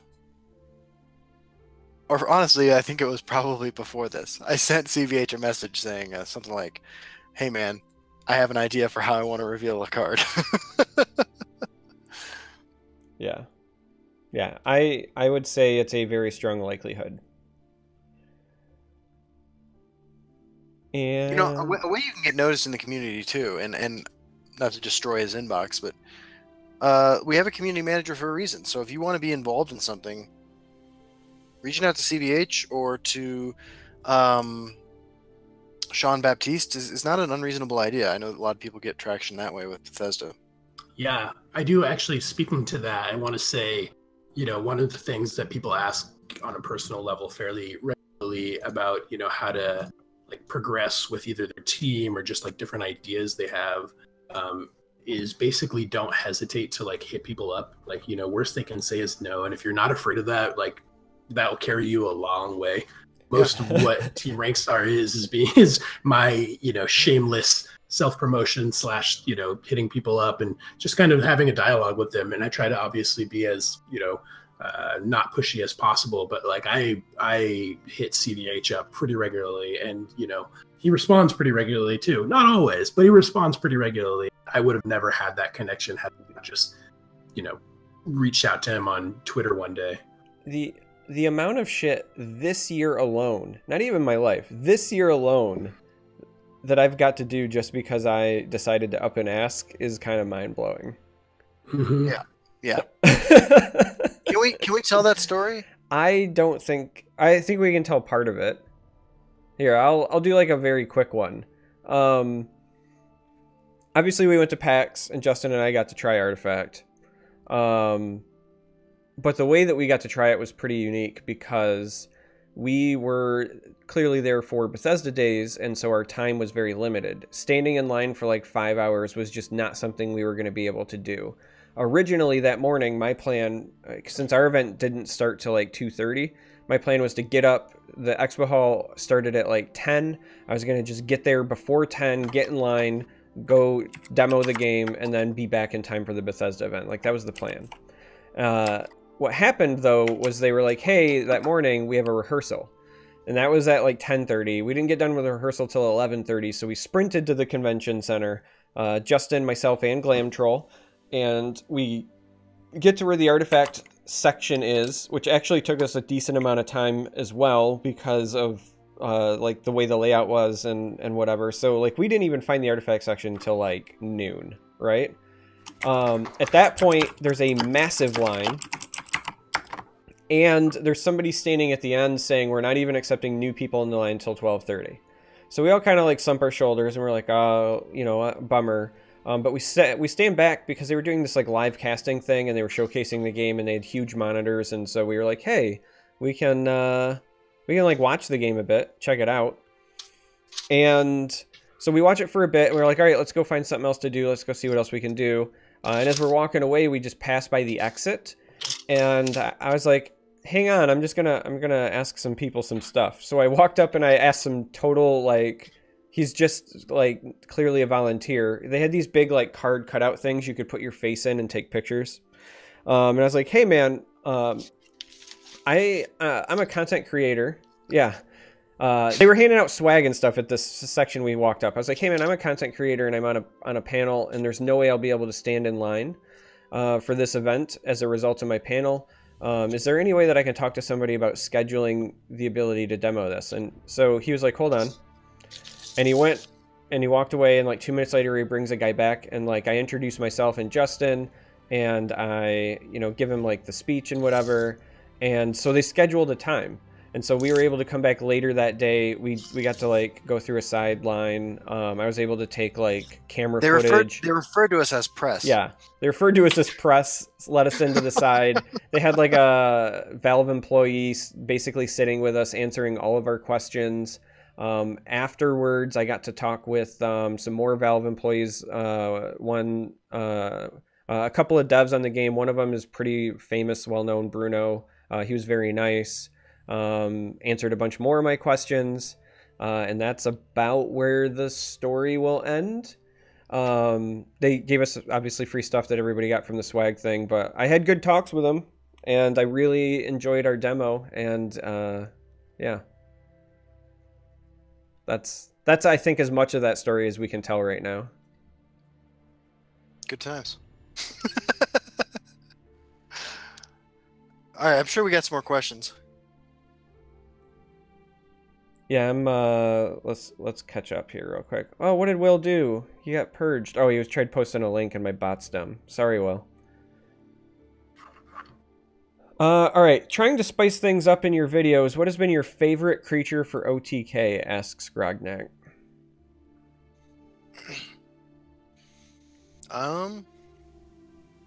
Well, I mean, just in last night's video, I was able to ramp into an early Lich's Ascension and follow it up with 3 Iron Atronox. that was pretty sweet. But I don't know. I mean, one of the coolest kills I ever had was with Bardbark Experiments. I mean, I just built a deck that had as many ways as I could possibly find to kill somebody with Bardbarks. I once killed a guy with a 32 power Enraged Mudcrab. That was a long time ago.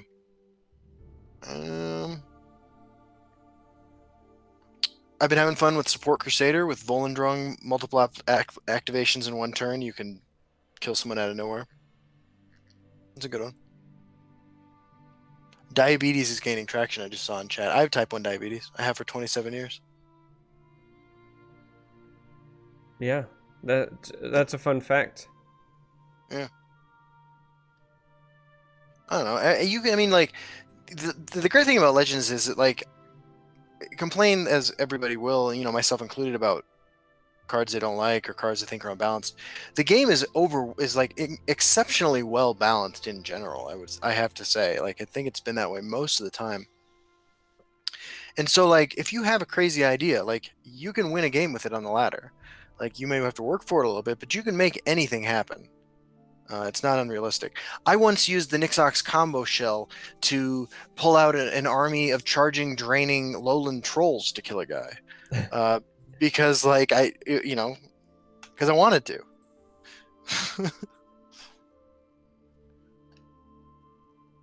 Yeah, Legends is a bit fun as long as I don't have to deal with Balmora Spymaster. There was a question to me specifically, how would you change Balmora Spymaster? And the answer to that is delete it.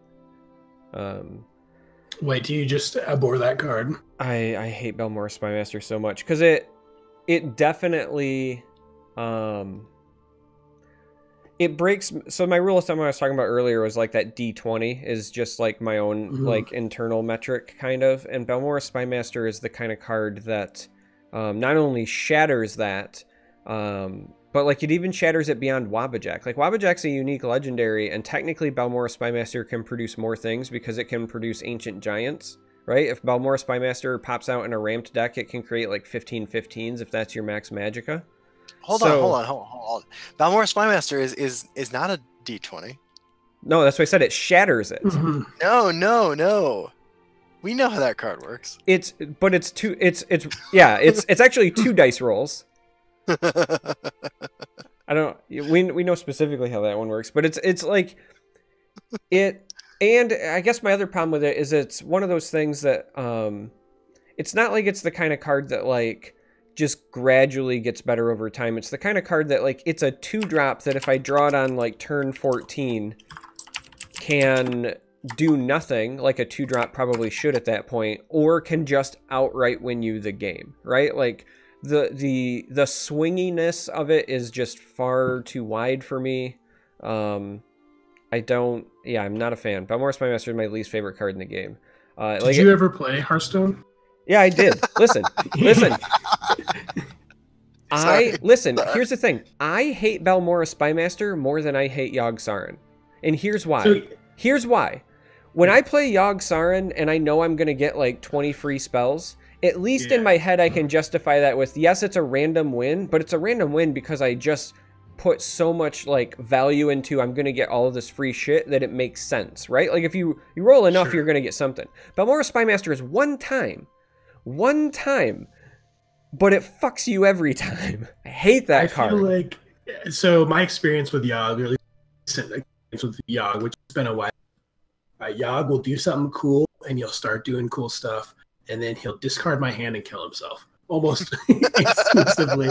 But the card that I think Balmora Spymaster more accurately resembles is Sneed's Old Stritter. Yeah. I don't know if I'm saying that right. Where it like pulls out a random legendary when it dies. And granted, the thing that I like about Sneed's is that it has to be a legendary.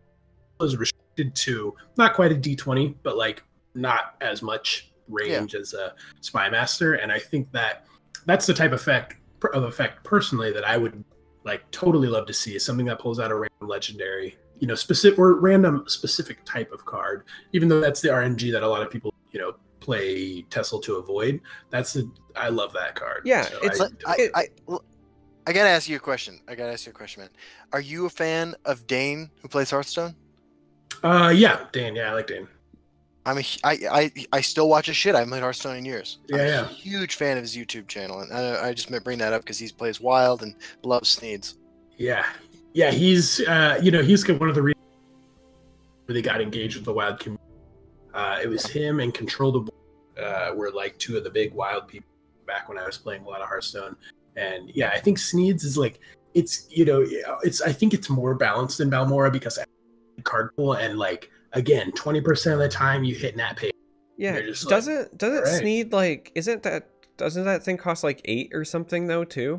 Yeah, but it's isn't it like a one of in your deck? So like it's a legend that pulls a smaller card pool and costs more, whereas Balmora is like a 2-drop that you can run 3 of. And if let's be honest here, if you're playing fucking Balmora, you're playing Cruel Firebloom, which is another RNG card that I'm losing to because you magically hit my Siege Catapult in a 1 out of 5 chance, you asshole. Right? Like, no. You can't have a card like Balmora Spymaster even come close to being allowed to be in your game if you're going to make advertisements that say tired of losing to RNG. Like this. I mean, I think there's definitely an argument. The thing that I about with games that feature no RNG is they become almost too board game like. You know, like even Gwent definitely has times where it's like it feels more rigid than other card games. That's why I don't like Gwent. That's why I stopped playing it. Listen, I'm not advocating for no RNG. I think variance is important.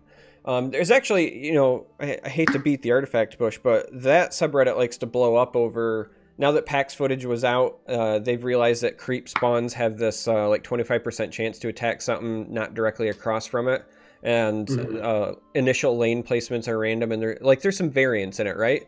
So people are all up in arms like, oh, I hate RNG and whatever, but here's the truth. Like, I play card games because of the variance.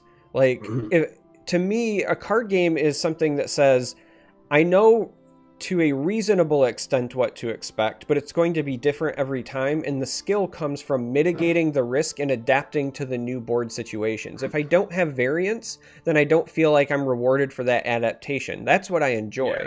So like I need variance, and I'm okay with small pool variance where I can feel like my decision mattered. But when your variance goes so high to the point of like a Balmora Spymaster, I don't feel rewarded that it rolled Odoving. You know what I mean? Like that's not something I felt like was the like I made the right choice at the right time thing, and that's what matters to me. I will say, like, Balmora Spymaster can be super fucking irritating to play against.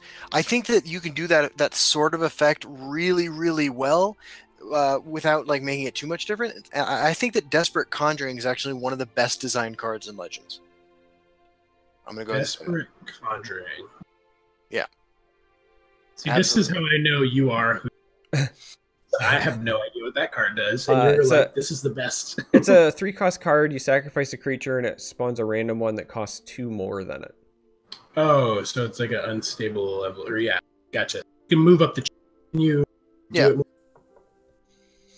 I think it is one of the most perfectly designed cards in Legends. So I loved Birthing Pod back in the day, and I love pod-like decks that like move up a chain in your deck. I played against you when you were playing Alter something recently, didn't I? Yeah, totally. Oh yeah, you like aggro. Yeah, I love Alter. I was playing Redoran Conscription. Yeah, I remember that. Yeah, we didn't even get to the either. No. Stress me.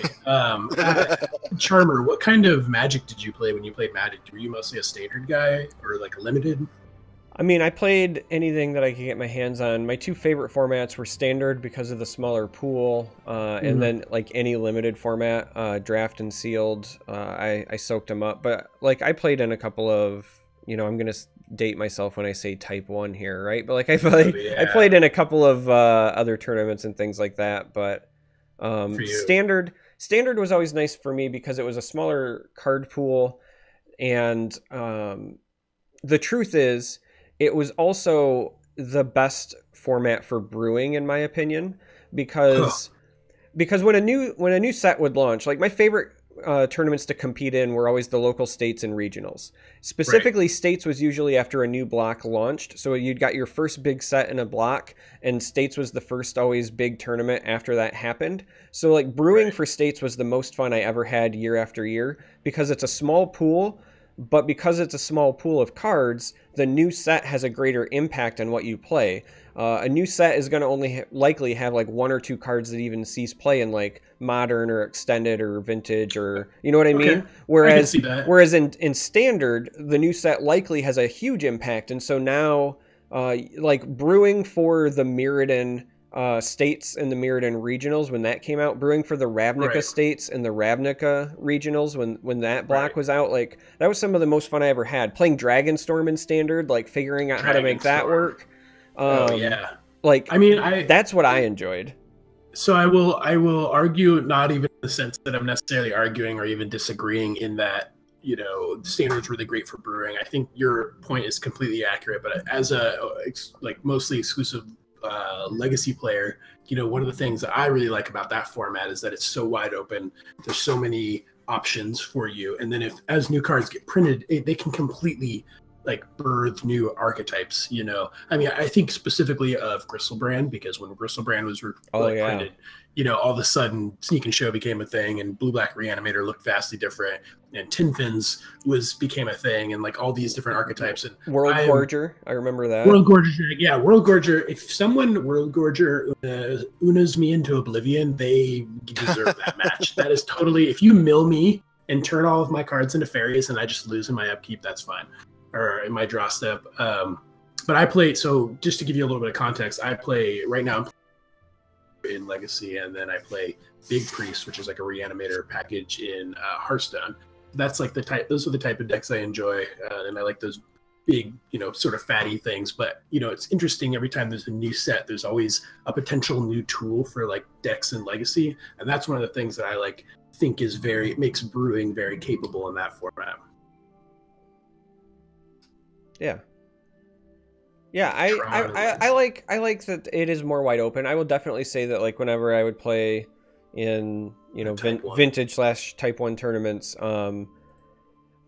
like the very last one I played in competitively, I don't think I played against the same deck like all day. You know what I mean? Like literally every round was something new. So I do like that kind of format.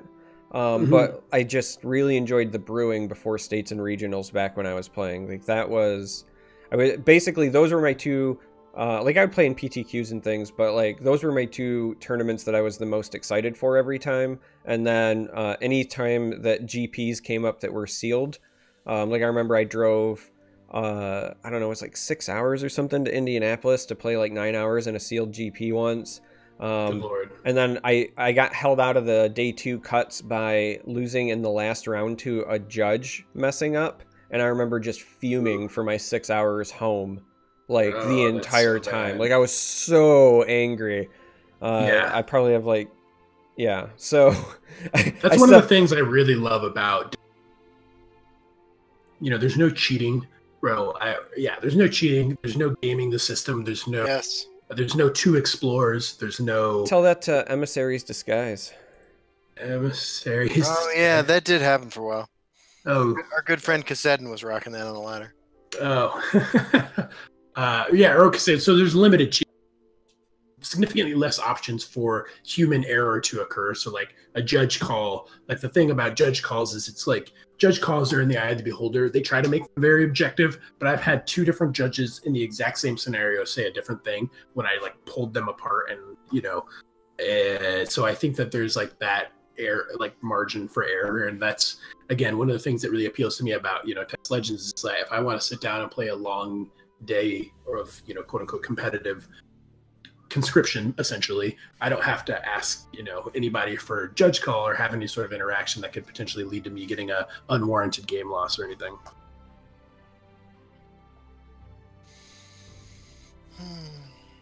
Yeah.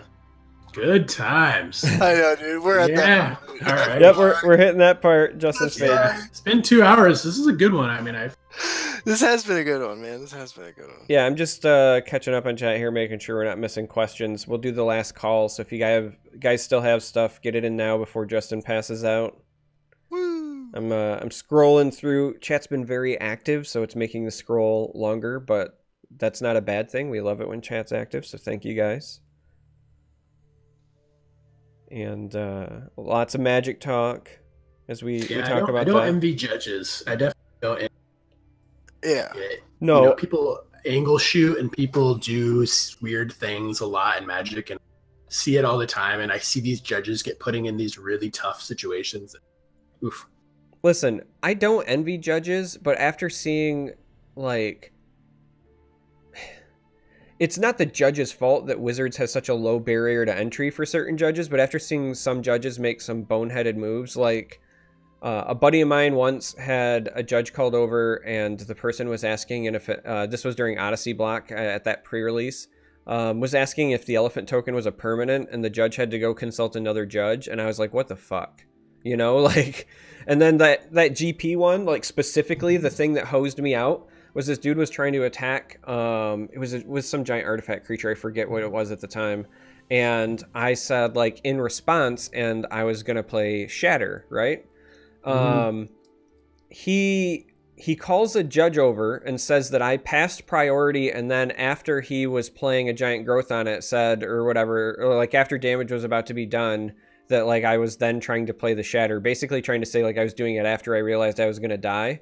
And the judge pulled the old, like, I wasn't there, so we're going to roll it back and replay it. But now he knows I have the Shatter in my hand, so he just plays around it, right? So, like I understand that the judge has to do the rollback thing, but, like, you also just fucked me, so the guy totally won on angle, you know? Right. And it was, totally. like, I was 8-3, and I needed to win that to go to day 2 of a GP, you know? Like, so... Oh, totally. I mean, and I see,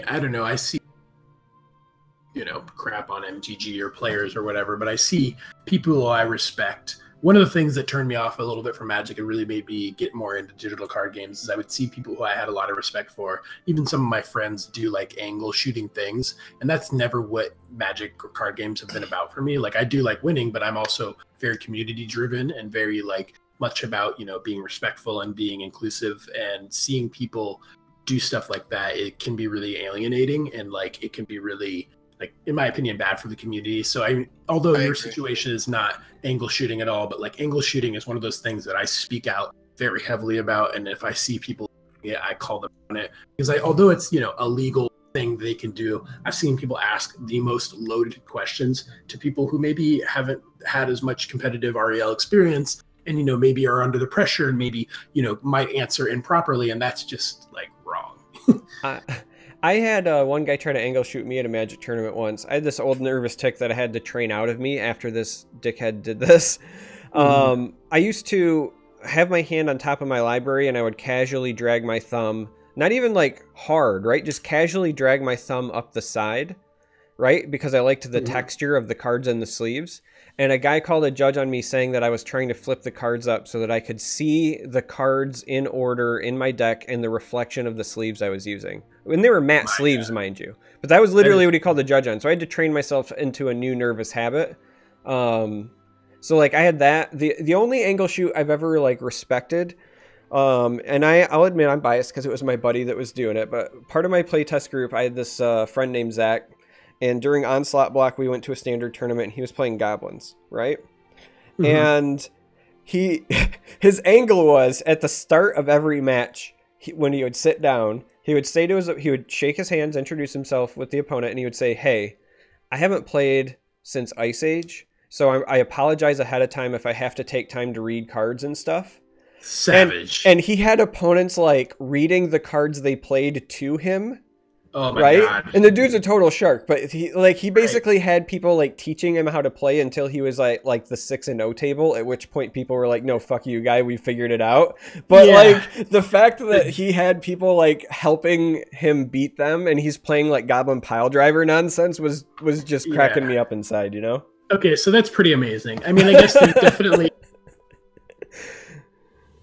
Yeah, too often, like, you know, oh, is the planeswalker, you know, is the -1/-1 on this one that you're attacking with, or is it on the other one that has summoning, you know, and like do weird things, and you're like, all right, get with it.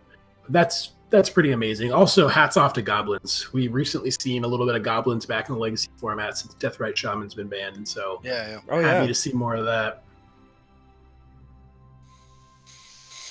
Yeah, Pile Driver get wrecked. Yeah. Goblins is just, if it gets going, man, it's one of the coolest tribal.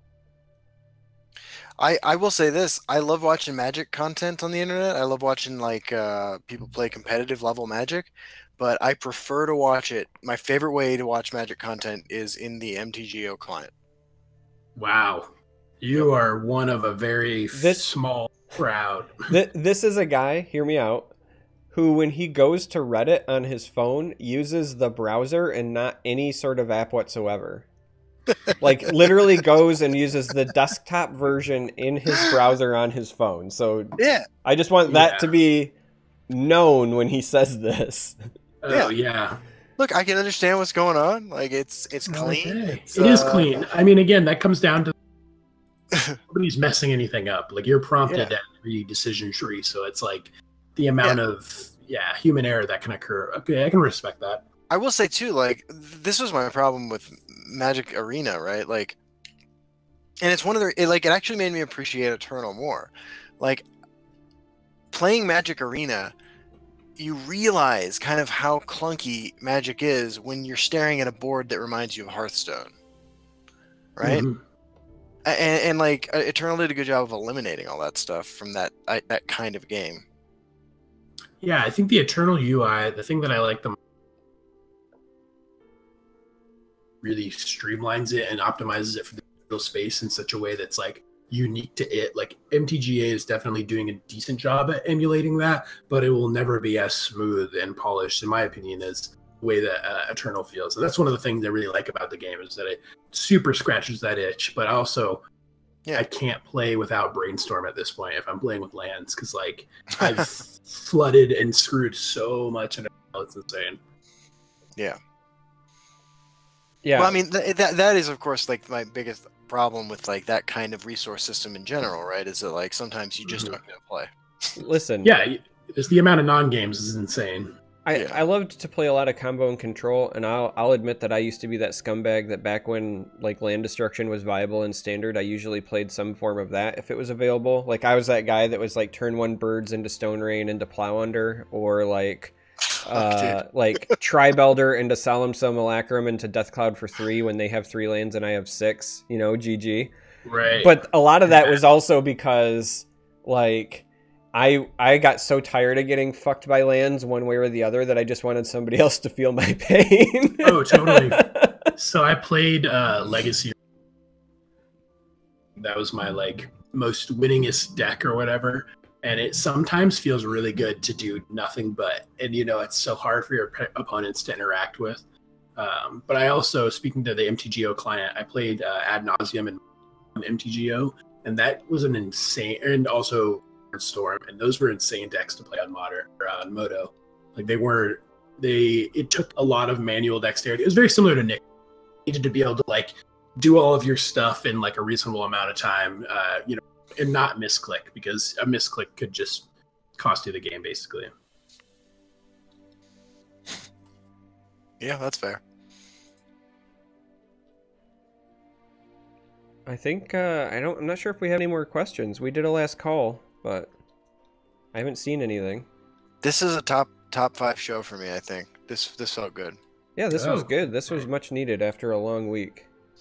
Yeah, I agree. Yeah, thank you guys for having me on. This was awesome. It was really nice to be honored with attending and being asked like great engaging questions. What show are you on, bro? Yeah, I was gonna say honored. Like, hey man, I'm honored. Listen, we're surprised anytime anyone says yes. Yeah. Hey, Endozo is asking me about my favorite strain of beet. I don't know anything about strains of beet, but I really like to put them in a fry pan with butter and a little bit of salt. Mm. I like beets. I mean, I'm not gonna lie. Yellow beets, man. Yellow beets are the way. Yeah. I like bad beats when I'm the one that causes them, especially against old people at the casino, because that just tilts them so hard. You know what else really tilts senior citizens? Like when I was in my Gravity. yeah, that too. When I was in my early 20s and I would go to the casino like on a Friday when I didn't have class, it was almost always like retired people because they're the people who are not working during that time. Blind straddling a senior citizen is enough to like make them just immediately tilt. Like, wait, what is that phrase? Blind straddle? A senior citizen? Oh, senior citizen. Yeah, I'm trying to be polite and not say like cotton top or something, you know, but yeah, my peers even. Yeah. Well, in my early 20s I wasn't their age. Now I'm fitting right in, but there you go. yeah. Over the hill. Wait, what the fuck are we talking about? Are you talking about sexual harassment on old people? No, blind straddle is a poker term for Texas Hold'em, Justin.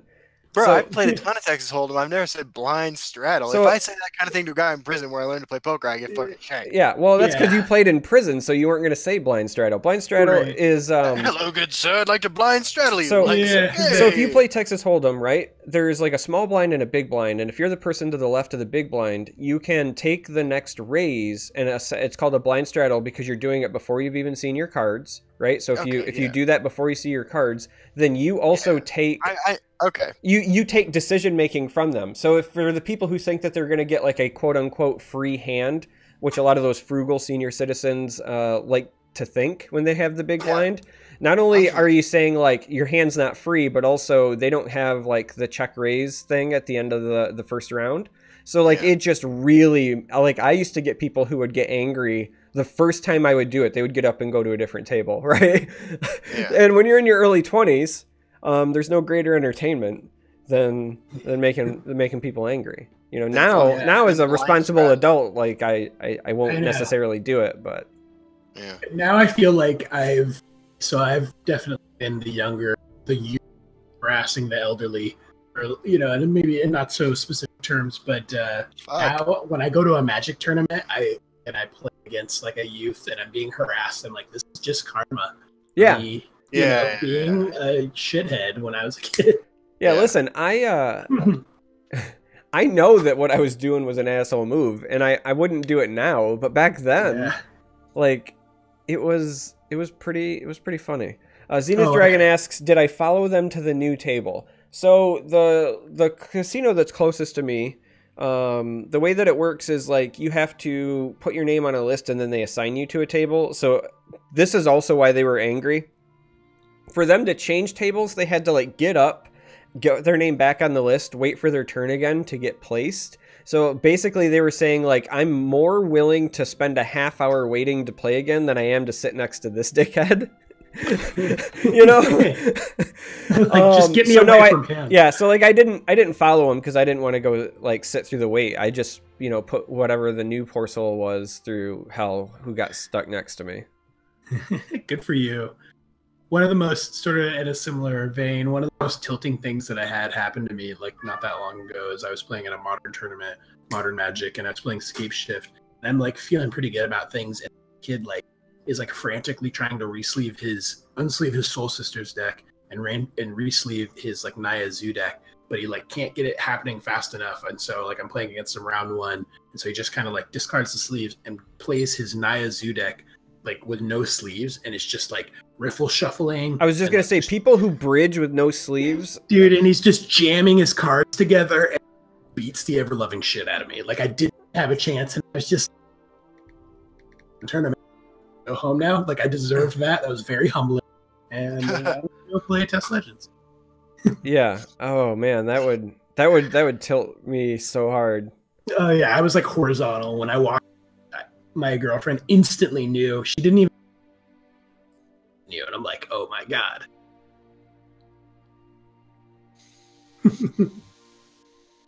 Sweet. Dude, get in there. I really want a good time. Dude, I'm so fucking tired. Yeah, no, it's We need been to good. We need to get a picture of Justin like when he's tired, and then put his face on a T-shirt that just says "Good Times." Yeah, exactly. There's a market for T-shirts with my face on them. They sell pretty well. Mm-hmm. Yeah, all I sell are these Khajiit ones. I am wearing it. I was hoping. It's a better shirt, to be fair. I was hoping that maybe Aphelion wasn't going to be self-promoting, but we're not. Oh, yeah. We're Hey, not shirt bros. I definitely wore one of those at PAX the day that you weren't there, ironically. I was repping it up there. I was hoping somebody would be like, "Oh, that's really cool. Tell me about it." And I'd be like, "Well, well, well." But I did get cold and put on. Yeah, I wore it that night. So like after we did the panel and we went and changed, and I took like the suit off, I put this on. That's right. That's right. We went out for sushi, right? Yeah. Yeah. Yeah, Seattle has good sushi. I mean, there's definitely a lot of.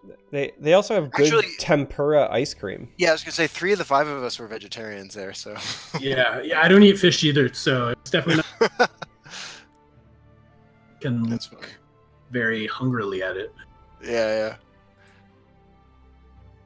All right, good times, guys. Let's Good times indeed. let's wrap it up. Wait, Yeah. you got to get emotes, right, for your channel? I will, yeah. Yeah, you should get good times emote is absolutely That's a good idea. day one as soon as you hit a. That's a good idea. I should just get one that says "fuck Charmer," Yeah, I mean, and no plain term. so my subs can just come over to your channel and just spam. Yeah, Justin- Justin. But you have to stream when he's streaming, just so that you can be like, nah. Justin needs emotes. So here's what I want from him. He needs a Good Times one, but he also needs to recreate all of the classic Twitch ones, like a Craigasm, like a Kappa or whatever. But each one has to be from a different character. So like I want like DJ Ladies Night doing the Craigasm, right? Yeah. Like I want Nigel doing the Kappa. You know what I mean? Like that's what idea. I want. Yeah. Speaking of which, I just unpacked my lava lamp today. Damn, good for you. Yeah, it's like we're moving down the priority list. Like the lava lamp wasn't necessary to live here. Yeah, subjective, but I understand the sentiment. Absolutely. Also, good for you for owning a lava lamp in 2018. Yeah, hell yeah, dude. 1997 me is like very happy to be having this conversation. Bro, 1997, Justin had a lava lamp too. Same lava lamp. No, it's not, unfortunately. But yeah, that one was glass. This one's plastic. Yeah. They've changed. All right. Yeah, you can get lava lamps. You can buy them at like Hot Topic. Like kids buy them ironically now, I think. But I was totally like, yeah, I'm gonna display this. Oh, I made a joke I'm so happy that he wasn't like, I'm gonna break this open and drink it.